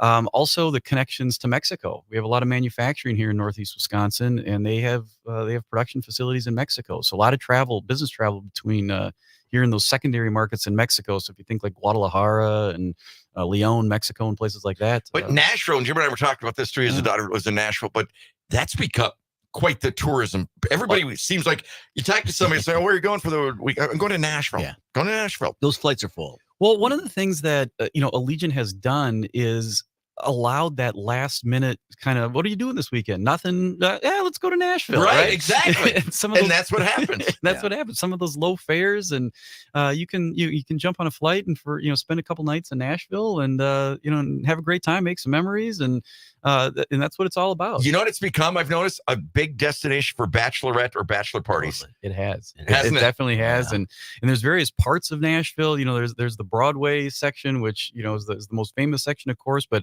there is music all over that town and various other areas as well. That is not the party scene of Broadway either. It's you can spend a hell of a lot more on Broadway than you will on your airfare. You can do that very, very easily. But that's such a great. I love that city. I mean, I think it's. Talk about the Packer thing we were talking about. Yeah. So I want to ask you, and that leads to this, but where do you get your data to? I mean, all of a sudden, I thought that was great when you're flying to Newark now. Sure. And I think that's great because I go there pretty I'm often. going to do it this summer. Yeah. We both have kids who live in New York. But with the Packer things, how does that work? Do you do a survey, or you say, look, we're going to Tennessee? No, you're in Nashville already, but San Diego or something? So we wait for the schedule to come out in May, just like every other NFL fan. And when it does, we take a look at what might be some good options for our carriers, right? So this year it happened to be Jacksonville and in Los Angeles, and then the additional Nashville flight. Well, those are places where Allegiant operates. So we pitch that to them. We say, hey, we think these might be good, and we throw out maybe 5 or 6 options. They look at their entire network and NFL cities and where they are. Last year was Las Vegas. They added flights for the Monday night Packers game in Las Vegas. Because they're based there. Allegiant is based in Las Vegas. It's Allegiant Stadium. So that worked out very, very well. So this year, the three with Jacksonville, Los Angeles, and Nashville were just kind of a natural fit. And they said, hey, we've got extra planes. We've got extra crews. We can do this. They know the people in Northeast Wisconsin travel for Packers games. They expect those to be full. And they put those in, and we market them really on behalf of Allegiant as well. Are they booked?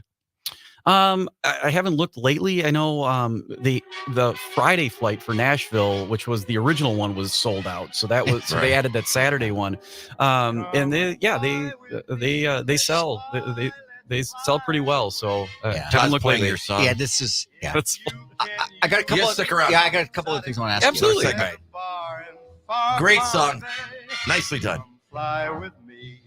Let's fly away. I can do him. Todd? Come fly. Here's another quick break. We'll be back with more Just Funk, Appleton International Airport. Right after this. In Llama Land, there's a one-man band, and he'll toot his flute for you. Come fly with Bay, WGBW, home of Maino and the Mayor. Hey there, it's Carrie Joy with your Work Money Minute. Today, I'm talking about why, if you've got savings, you need a high-yield savings account. High yield just means high interest, the money the bank pays you for keeping your money with them. You will probably find the highest yield savings accounts at an online bank. Just go on and Google and do some research and figure out who's offering the highest rates right now. Now, lately, it's been between 4 and 5%. That is your savings earning real interest. And okay, figuring out all the details of opening a new bank account can be very annoying, but I bet you can probably get one going in less than an hour. So give yourself 60 minutes and get it done. I've done it. You'll thank yourself when you see your money making money for doing nothing. For more everyday money help, check out my videos at Work Money Media on YouTube. Till next time, this is Carrie Joy saying, take good care.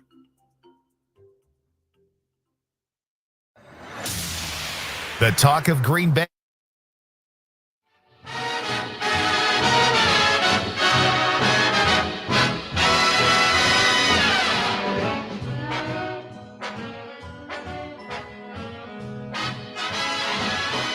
Hey, welcome back. Maino the Mayor here.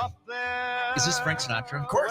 Okay, because when you sang it, that kind of threw me. But okay, Why? no. Did I sound like Sinatra or Dean Martin or somebody instead?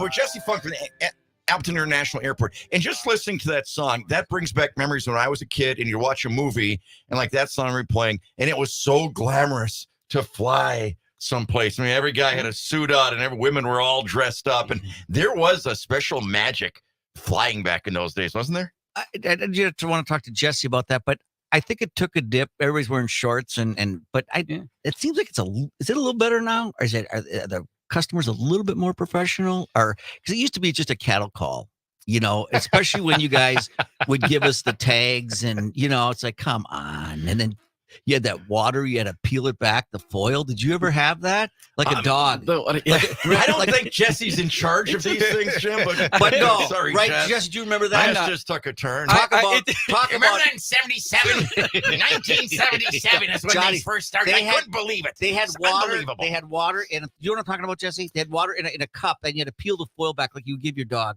So Okay, I do remember that a little bit.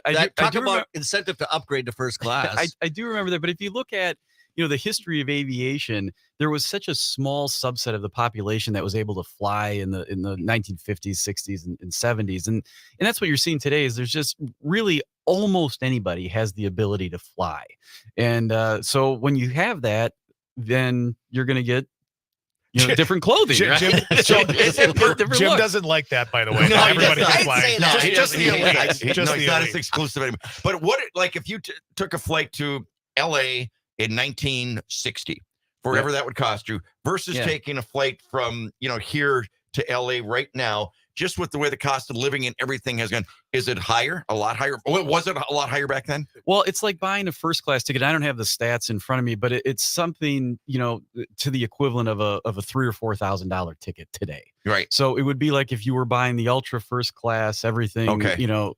Today, where you can get to LA for say $800 today, round trip. Right. And again, I don't have anything in front of me to say that, but they're way less expensive. If you look at now, way right, less expensive. Airfare has risen nowhere near the rate of inflation. That's what I was wondering. Yeah, and I'm amazed when I look at your 39, 49, 8 Allegiant, not yours, but it's like, how do they make money? And how do they make money? Because well, there's an old saying that says empty seats don't buy bags. Yeah, and then so old, going back to 2005. But really, nothing more perishable than that. Nothing more perishable, right? Once it's gone, it's gone. Once it's gone, it's gone. So we see people that that get attracted by the low fares, and that's great. And they get on the plane and they buy a bag and they have a couple drinks, and especially if you're headed to a leisure destination like Nashville. But all of that is revenue, and all of that comes into play. Yeah. So Allegiant is a very different model than American, Delta, United, and they do what works for them. But your airport has a model that works. And I want to just talk about the customer service of, you have people that you pay, because I asked the guy, are you a volunteer? Are you getting paid? Yeah. Because I'm getting paid. Yeah. And then I sent it an application. You never got back to me. I'm just kidding. I ended up hospitality? That's You'd be the worst. No. Oh my God. I would say my first question would be, where are you going? And I've been there. I've been in every state, so I would say I've been there. And Jump in anytime. No. What's up with these pajamas? You in a hurry? You couldn't dress in time? Really? Wow. What, do you go to Walmart? Yeah. So, God. I'll tell you one thing. I never buy my lingerie at Walmart. You can go on my radio show. You'll know. People will hear that. We love all of our travelers. We love all our travelers. There you go. All right. And I would learn that. They wear the vests, and they are truly there. What? Yeah, those are our ambassadors. Ambassadors. Most of them are semi-retired. They've had a career in something else, manufacturing or hospitality or whatever. And there's airports can be confusing places, and even what I consider a simple airport like Appleton, and Jim, if you traveled, you've been through Atlanta and Detroit and Chicago, and those seem like complicated places. But we've had people that can't find things at the Appleton airport. And you can put up as much signage as you want, but it's just nice to have a person there to guide you and understand that this might be your first trip ever. This might be your first time on an airplane, and that's what we were talking about earlier with accommodating every single traveler. That there's people that travel that leave Monday morning and come back Friday afternoon, and they're in our Appleton airport literally 48 weeks a year. And there's others that this is their first time ever traveling. We want to be able to accommodate every single one of those travelers. Got a nice texter. Love the Appleton to Fort Myers connection. Use it every single winter. Thank you. Sure. Yeah. That's Punta Gorda, Fort Myers area on Allegiant. Those of us in Northeast Wisconsin, we love our Gulf Coast of Florida, don't we? What do you think is the best, how do I put it, not special that you guys have going on, but there are people where you guys can, hey, this is pretty cool. Just so you know, this is a pretty cool flight thing we got going here. What one do you think is really of special value to people? Which destination? Yeah. So I think, the nonstop routes are great. It really depends upon if you're a business traveler or a leisure traveler. I think let's say leisure. Leisure travel, the fact that we have almost the entire state of Florida covered with Allegiant is terrific. We're still working on that northern Florida area, but I think that's terrific. Mesa, Arizona, be able to go out to the Phoenix area and not be in the busy airport of. I didn't even know Mesa. Phoenix. I used to live in Mesa. Okay. And when I went to Arizona a couple of years ago, I flew into Phoenix to go to Tucson, and then just drove to Tucson. But I didn't know Mesa had an airport. And somebody's telling me it's the most convenient thing to all of a sudden go from Wisconsin to Arizona like you won't believe. It's grown a lot. Dallas too, right? I mean, sometimes Dallas is a big one. Right. I think, anytime you can get into the network too, and American and Delta United all have great networks from Appleton. Yeah. So 3 hubs now served by American, 2 by United, and 3 by Delta. And how do you get these? Do you survey your customers? Like, there's people that may want something, I don't know, pick Denver. That's not big, but how do you find the next place? Well, we go to Denver. United and Allegiant both go to Denver, but we look at, there's some great cell phone data out there, location data out there. We use about a half a dozen different sources. Social media is a very small part of that. We do enjoy our social media comments, and we see that kind of stuff. But really, if you want a new route from any airport, and this doesn't matter if you live in Chicago or if you live in Appleton, if you want a new route, you have to use the airport, your home airport, to get that route. So, a story I like to tell is we were talking with Delta, and I singled them out. We love Delta, but just because we had a great conversation with them, and we said, okay, what would we have to do at the Appleton airport to get a route to New York City, LaGuardia, let's just say, right? Business airport in LaGuardia, right? And that would be great. And we use something called PDU, passengers daily each way, as a statistic that we use. And they said, well, at 80 PDU, we start having a conversation. Like, where could we pick up some more travelers? At 90, behind the scenes, we're getting an airplane in line. And at 100, we're finding you an airplane. We're taking an airplane from somewhere else at 100 PDU. Appleton currently has 12. 12. So they're like so Purdue. 12 passengers each way to New York every day. And we know that we lose travelers to New York to airports south of us. But every time you do that, every time you drive to an airport south of us, you're telling the airport, or you're telling the airline, that you're okay in doing that. You're okay driving an hour and a half or 3 hours away. So the way to get a new route is to use the Appleton Airport. Yes, there's a connection. Okay. There'll be a connection for a while. I'm going to have you back because I still had a question. I want to travel with my dog. He is the best dog ever. Oh my God. He's trained. He's certified. We can talk a little bit about that. Each airline has a different policy for dogs. You know how I'll buy a seat. You know how they say in the the chances aren't not a water landing, use the thing for a flotation device. He'd have to do it because he's the only dog that can't swim. He's taking lessons, though. He's taking lessons. And he's flunking them. Jesse Funk, this is great. Love to have you back again. Appleton Airport. Great job. Thanks for what you're doing. All right. Quick Thanks, break. guys. Terry Barrow, Appreciate join us next. WGBW, home for the Todd Albaugh Show. This is your hometown radio, refreshed, keeping you informed, entertained, and connected locally across the Civic Media Network.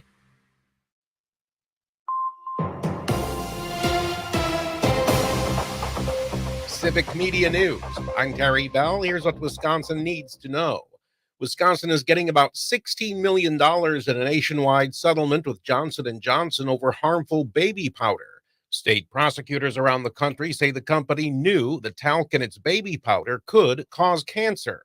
Attorney General Josh Kaul did not say exactly how the money will be used.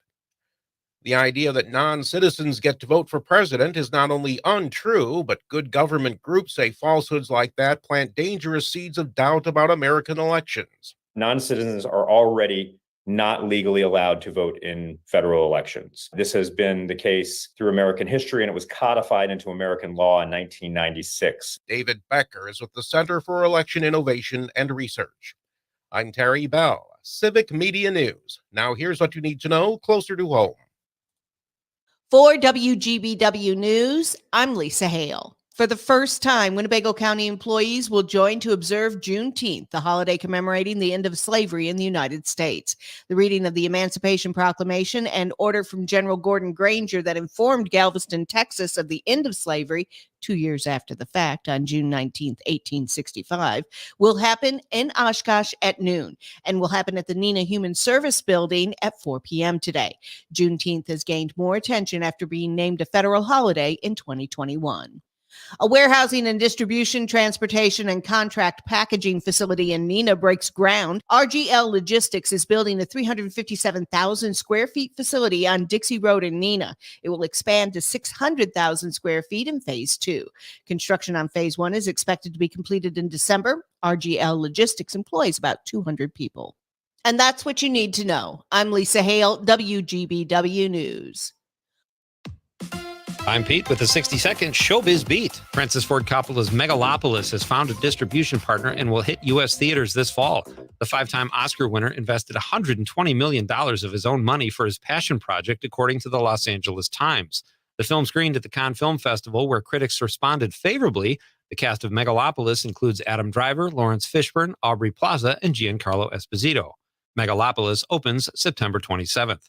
The relatively squeaky clean image of Justin Timberlake just took a hit.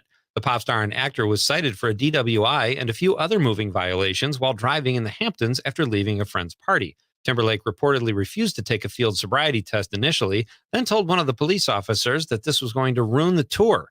The police did say Timberlake was a total gentleman, but had no choice but to cite him when they asked him to walk a straight line and he wasn't in sync. Hi-oh! For more showbiz fun, tune into Nightlight with me, Pete Schwaba, weeknights from 7 to 9 p.m. on the Civic Media Radio Network. You can always continue the conversation on social media. Share your thoughts when you find and follow Civic Media on Facebook, X, and Instagram.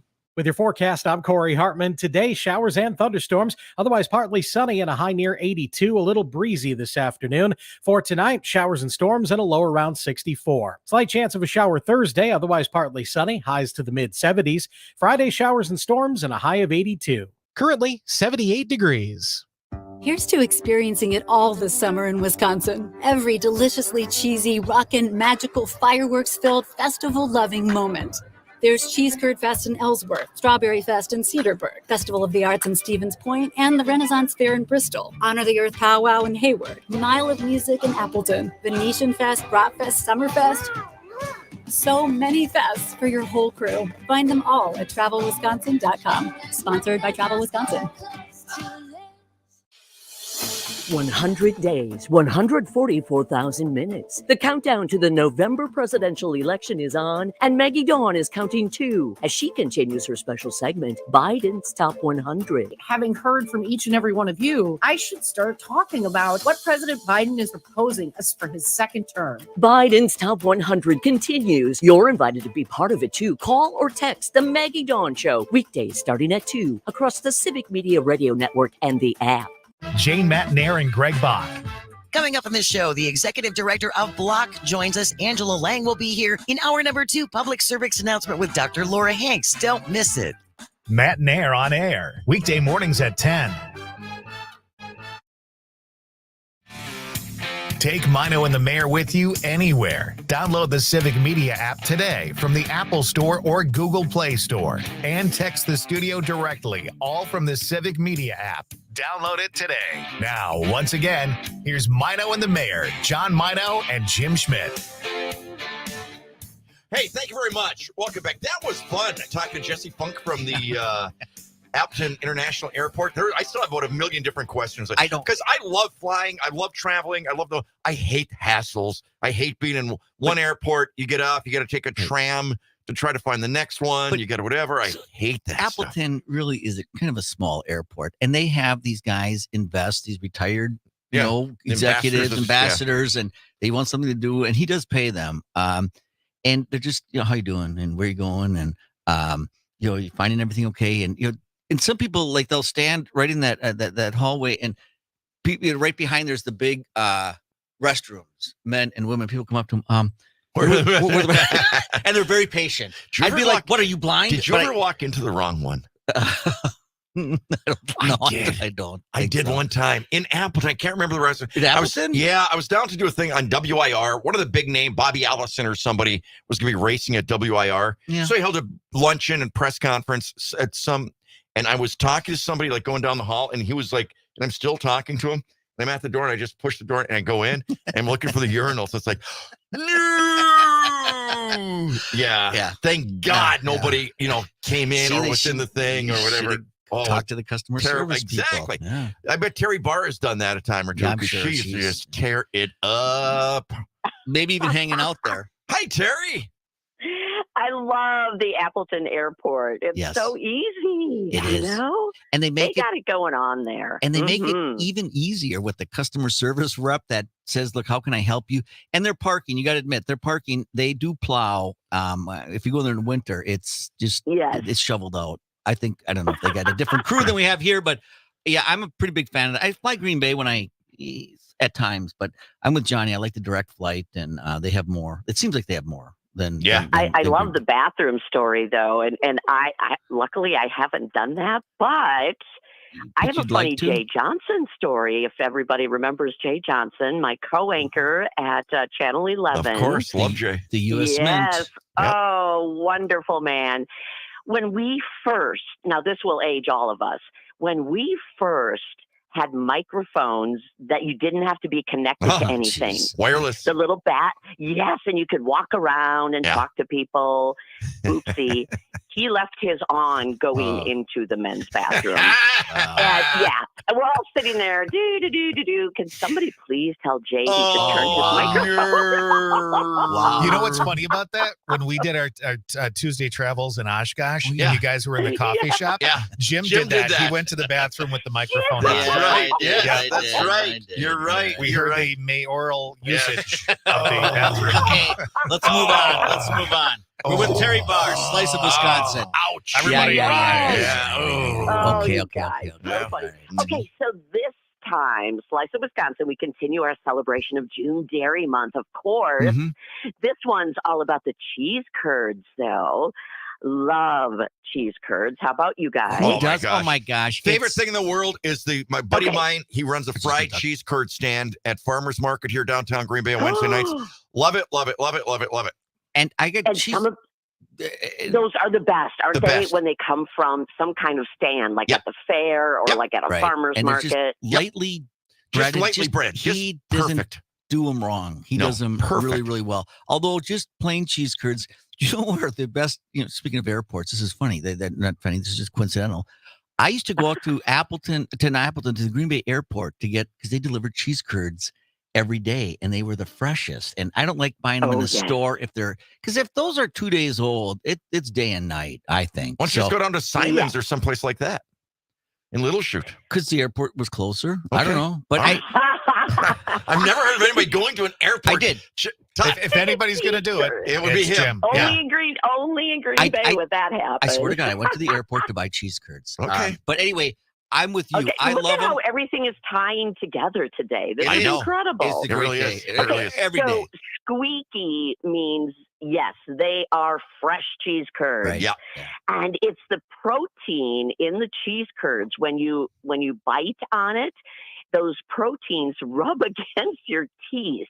And that's actually what makes it squeaky. Oh. And it's made from curdled milk, which I know people think, oh, that sounds awful. But that's actually the best part because that's what makes it into that protein that then squeaks on your teeth. Okay, And Terry, hold that thought real quick. Yeah.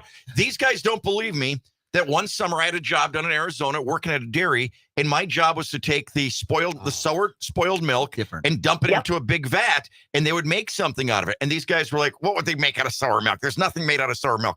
Please help me out on this story. Okay, help me out too. Just let's just set the stage again. Johnny said that he worked at a dairy. Yes. And the milk was spoiled. They bring back the spoiled milk from the stores that didn't sell. I'm not saying that aged milk doesn't go into cheese curds. You're sticking spoiled, like you can smell it. You could. Okay, I want Terry to comment on this. Okay, go ahead, Terry. This is something, again, you guys give me homework. I know. I was just going to say, here's the next thing on your list. Because the cheese curds are actually made from young cheddar cheese. So over time, it's brand new cheese. It hasn't even been in a wheel. It hasn't been out anywhere. So that's really interesting. Curdled milk made with the young cheese into then the cheese curds. I don't know about the spoiled milk part. Okay. What do you think they would have made out of that then? Cottage cheese, maybe? No, they would have thrown it out. No, that's they the didn't. law. I was doing it, Jim. I know you were breaking the law. I was working there. Oh my gosh. Terry, that's find out what is made out of spoiled milk, please. Spoiled for next week. milk. But see, now you were working where? In Arizona? Yes. You weren't working in Wisconsin. No, so true. Who That knows is true what they too. were doing with it? Maybe. Right. Also, did you ever find out if some of the farm things serve ostrich eggs? No. Okay. I should say, no, I did not find out. But as we talked about, there are ostrich farms. Right. But overall, those eggs were not being used for humans to eat. Oh, you can eat them, though? At least not in Wisconsin. You know what I saw? I think it was Festival or someplace. No, maybe that other. But, duck eggs. I didn't know you could buy duck eggs. Yeah. You heard of duck eggs? Those are actually supposed to be good for you. Yes. That's what I heard. Yeah. Duck eggs. Are they brown? Okay. I don't know. Do you know, Amanda? Free range? Amanda's looking at me. Oh, no, she's looking at me like I'm crazy. Okay. I got a thing here. Had the fried cheese curds last night at Vickery Village listening to Conscious Pilot. Very cool. Very cool. Was it my guy Nick? Was Nick there? Yeah. With us, probably? Yeah. They're phenomenal. This cheese curds, we talk about the NFL draft. Somebody's going to make a ton of money on cheese curds. That is going to be one of the. I mean, we're going to make a lot of money on beer, but that's going to be a great thing. And Johnny's friend deep fries them, and he really does them. I've had a lot of cheese curds, and he does it right. Perfect. He's got some recipe there that is perfect. Oh, Amanda? Terry, I have a question for you. Yes, ma'am. Go ahead. Since we're talking cheese curds, if we're going to refer to fried cheese curds, do you happen to know what the most popular dipping sauce with it is? Because nowadays, I know you can guess it. You can get ranch. Some people do marinara, but lately I've been seeing like jam, like some kind of strawberry, like berry jam with them. Really? Yeah. That wouldn't be that bad. actually sounds good. I was just going to say, you got the sweet. It was like a raspberry jam. That would work for me. Well, I'll tell you what. We used to make sandwiches when I was a kid with a big slice of cheese. It'd be Velveeta, I'm sure. and then we put like apple jelly on it, and that would be our sandwich. Oh. See that?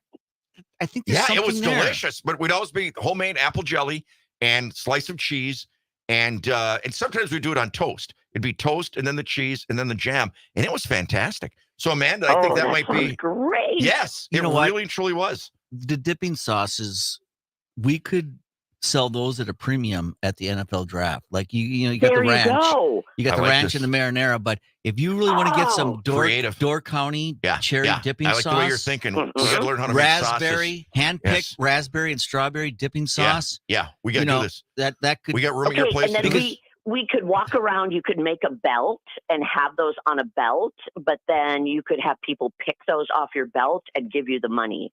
We were trying to get. We would have to make it super easy. See, if you go inside the gate of the NFL draft, you have to use their POS system. You know, that point of sale. No, we're going to be system. outside the gate. We're going to be outside the gate so we can take cash and way get tips. outside. Way outside. We're going to be those people when you're driving up to a place and they got their stand set up 3 blocks away. We're going to be those people. We ain't paying no fees. No, and then if And I like if your you idea. allow me to come help you, and I put these on my belt, like big bottles of what we're talking about. You're going to put me out on the highway, aren't you? But I like the fact that we're mobile just in case the inspector comes. We got to get. Just in case the Pobo is coming, we gotta get out there and hurry. What's the code word? What's the code word? Right. Broken arrow. Yeah, that's broken arrow. Yeah. Broken arrow. Broken arrow. It's our code word. Yep. Here comes the truck. Exactly. Okay. 5-0's coming. Broken I arrow. have Broken some arrow. weird Wisconsin things for you if you'd like to hear these. You know what? Go ahead. Yes. Terry, you could be like those shot girls. Remember back in the day, shot girls would be at the bars? Totally. Oh my God. So you could be a sauce girl. You could be a Yagi girl. Sauce girl. Yes. Okay. Yeah. But I'm Saucy going to girl. be a what? Sauce Saucy girl. Saucy Sauce girl. girl. You can be our saucy girl. All right. And we're taking applications for more. We need a lot of saucy girls. Right. And we got So let us know who wants to join. We'll be sending you. I love it. We'll be sending you the Maino outfit. and the mayor's saucy girl. Yes. Yes. Terry, what are you doing during the Patrick? Are you kidding me? I'm a saucy girl for Maino and the mayor. Ooh. Yeah. Oh, yeah. There could be a saucy girl calendar. Saucy girl calendar. I like this. I like this. I like this. Are you Oh, envisioning no, the now he has a saucy girl calendar. Right. Todd just came up with that. Yeah. Yes.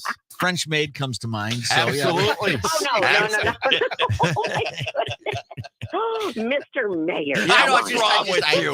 My God. John slid a note over here. Who I have you just read become? it. I just read it. I apologize on behalf of Civic Media for him, Terry.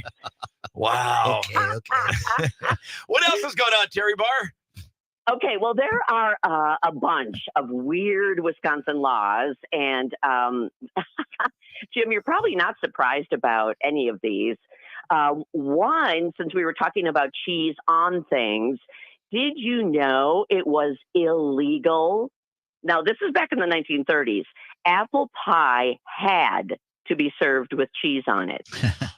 Wow. It was a Wisconsin law. How many times have I talked about that and you guys always scoff? That is true. Not me. Yeah. Not Todd. Yep. I did. We didn't have that when we were a kid. Those are pretty margarine. good. I was just going to say those are pretty good. Margarine still cannot be served at restaurants. It's prohibited. I was going to ask that. Unless the customer requests it. See, those are great lobbying groups. Even in the 30s, How'd you like to be a margarine salesman in Wisconsin? You know? Special interest. Yeah. That's cool. Wow. Here's a special one for Sheboygan. Now, I couldn't find any Green Bay ones, so maybe you can help us with that. But Sheboygan, you can't water your lawn in a way that annoys your neighbors.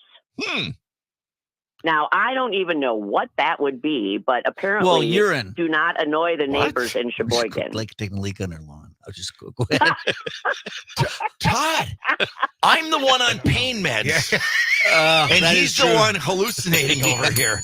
Oh, no. Watering their lawn. I was saying, good. Okay, all right. I take it back. Wow. Okay. Maybe it's one of those real loud. Maybe it's one of those. I don't know if that's enforceable. I would. Boy, I don't. Well, it's very subjective. Because, I just would tell you, we have. Hey, you know what? We get a lot of complaints on leaf blowers. So your neighbor gets up. So loud. They are. And your neighbor gets up in the morning. And 7 in the morning, you're out there doing. I hate that. I agree. We get Can't they wait until after 9? I know, right? Totally agree. But the noise ordinance is from what? 10 to 7, 10 to 6 or something like that? I don't know. But leaf blowers are one of the loudest things They are ever. so loud. And we got complaints on that. If they said you couldn't use your leaf blower without there's some people who would never use a leaf blower because the neighbors hate those things. Yeah. Anyway, when we come back, Terry, we got a text here. Somebody say, ask her why is that on the margarine? Why the law on the margarine? Because I know that was a big thing between even Michigan and Wisconsin. People going to one place here. So Terry Barr, Slice of Wisconsin, stay with us, please. Back right after this. Hides a smile when she's wearing a brown blue jacket. You're not so down. You like your life in a freeform style. You'll take an inch, but you love a mile. There never seems to be quite enough. Floating around to fill your loving cup. The Talk of Green Bay, WGBW. Do you have a loved one in a nursing home? California mega millionaire Eric Hovde has some bad news for you. He doesn't think they have long to live. It's true. In a recent interview, Hovde said, if you're in a nursing home, you only have a 5-6 month life expectancy. Almost nobody in a nursing home is at a point to vote. That's shocking. But it gets worse. One of Hovde's companies is named a co-defendant in a wrongful death suit from an incident at a California senior living facility. He even referred to himself as an expert in the nursing home business. Yikes, that doesn't sound like the kind of expert we need. Call Eric Hovde at his California office, 714-730-4444. Tell him that Wisconsin seniors deserve to vote and get the care they deserve. Paid for by A Better Wisconsin Together, Incorporated. You're listening to the Talk of Green Bay.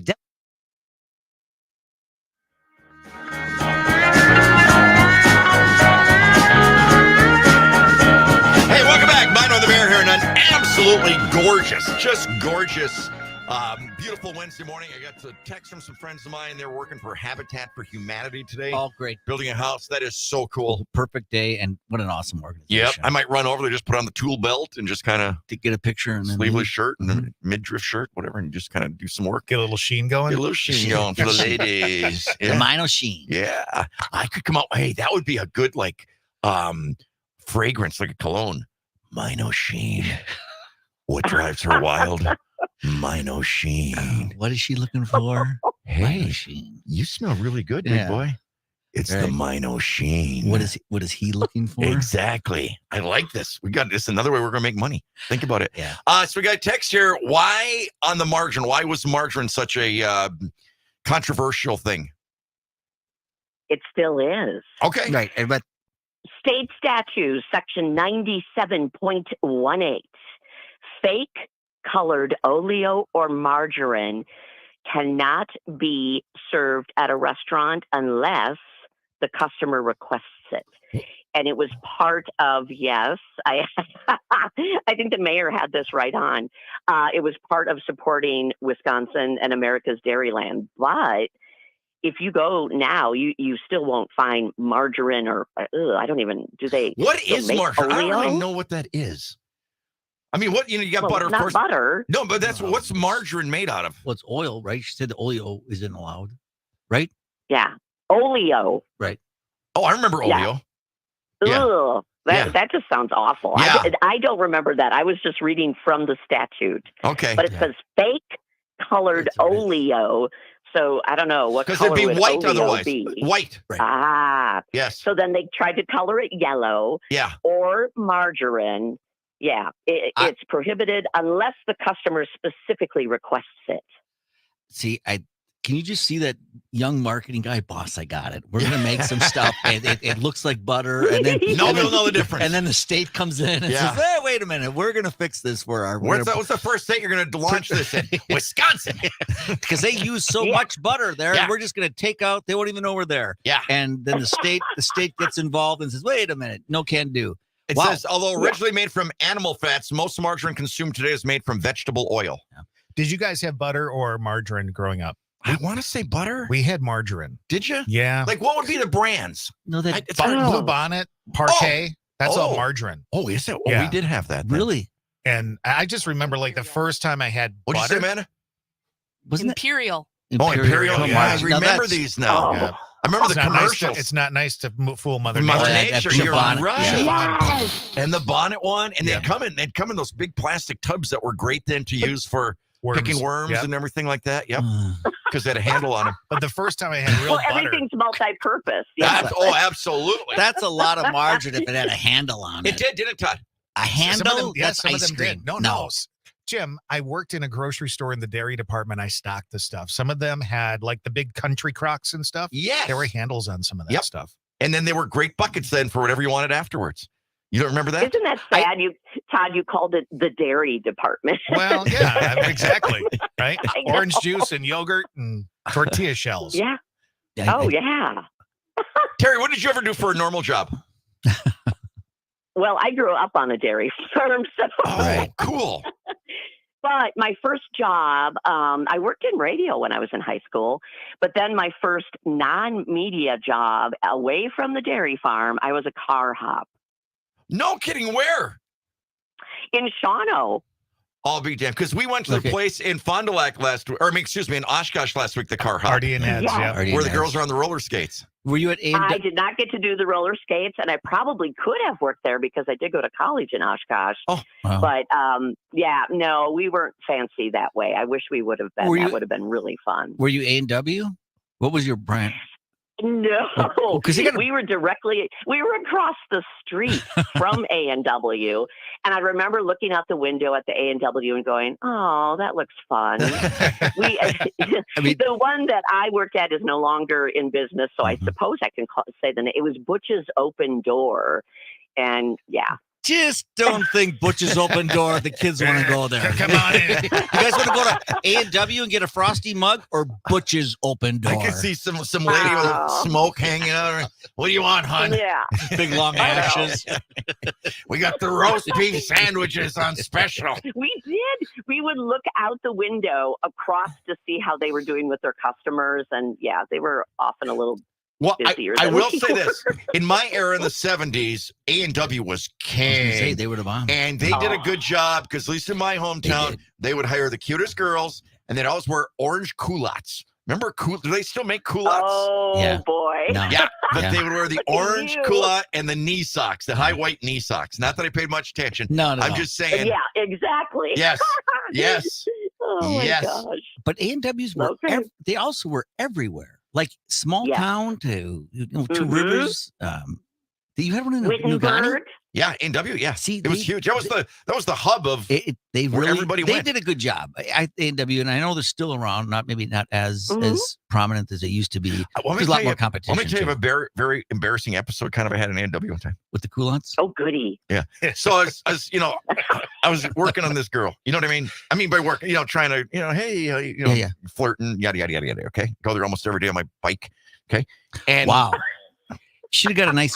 They like convertibles, Trans Ams, that kind of stuff. she was impressed. She was impressed that I had a basket because that's how she knew I was an You athlete. want to hear this bell, nice honey? basket. That's how she knew I was an athlete. Can I ring your bell? And I actually go, oh my God, Jim. So I actually go there one day. I'd been, throwing the football around football field. And like the year before, in the 8th grade, the year before, well, a bunch of us, you forget to return your jerseys. You steal the jersey and then you wear it because you're cool to wear a stolen football jersey. Oh, I thought you gave it to the girl. Oh, I did that one time too. And that's another story a guy is still so mad at me about. But that can True work. story. Yeah, it is. But, well, no, she's the one that went, sign.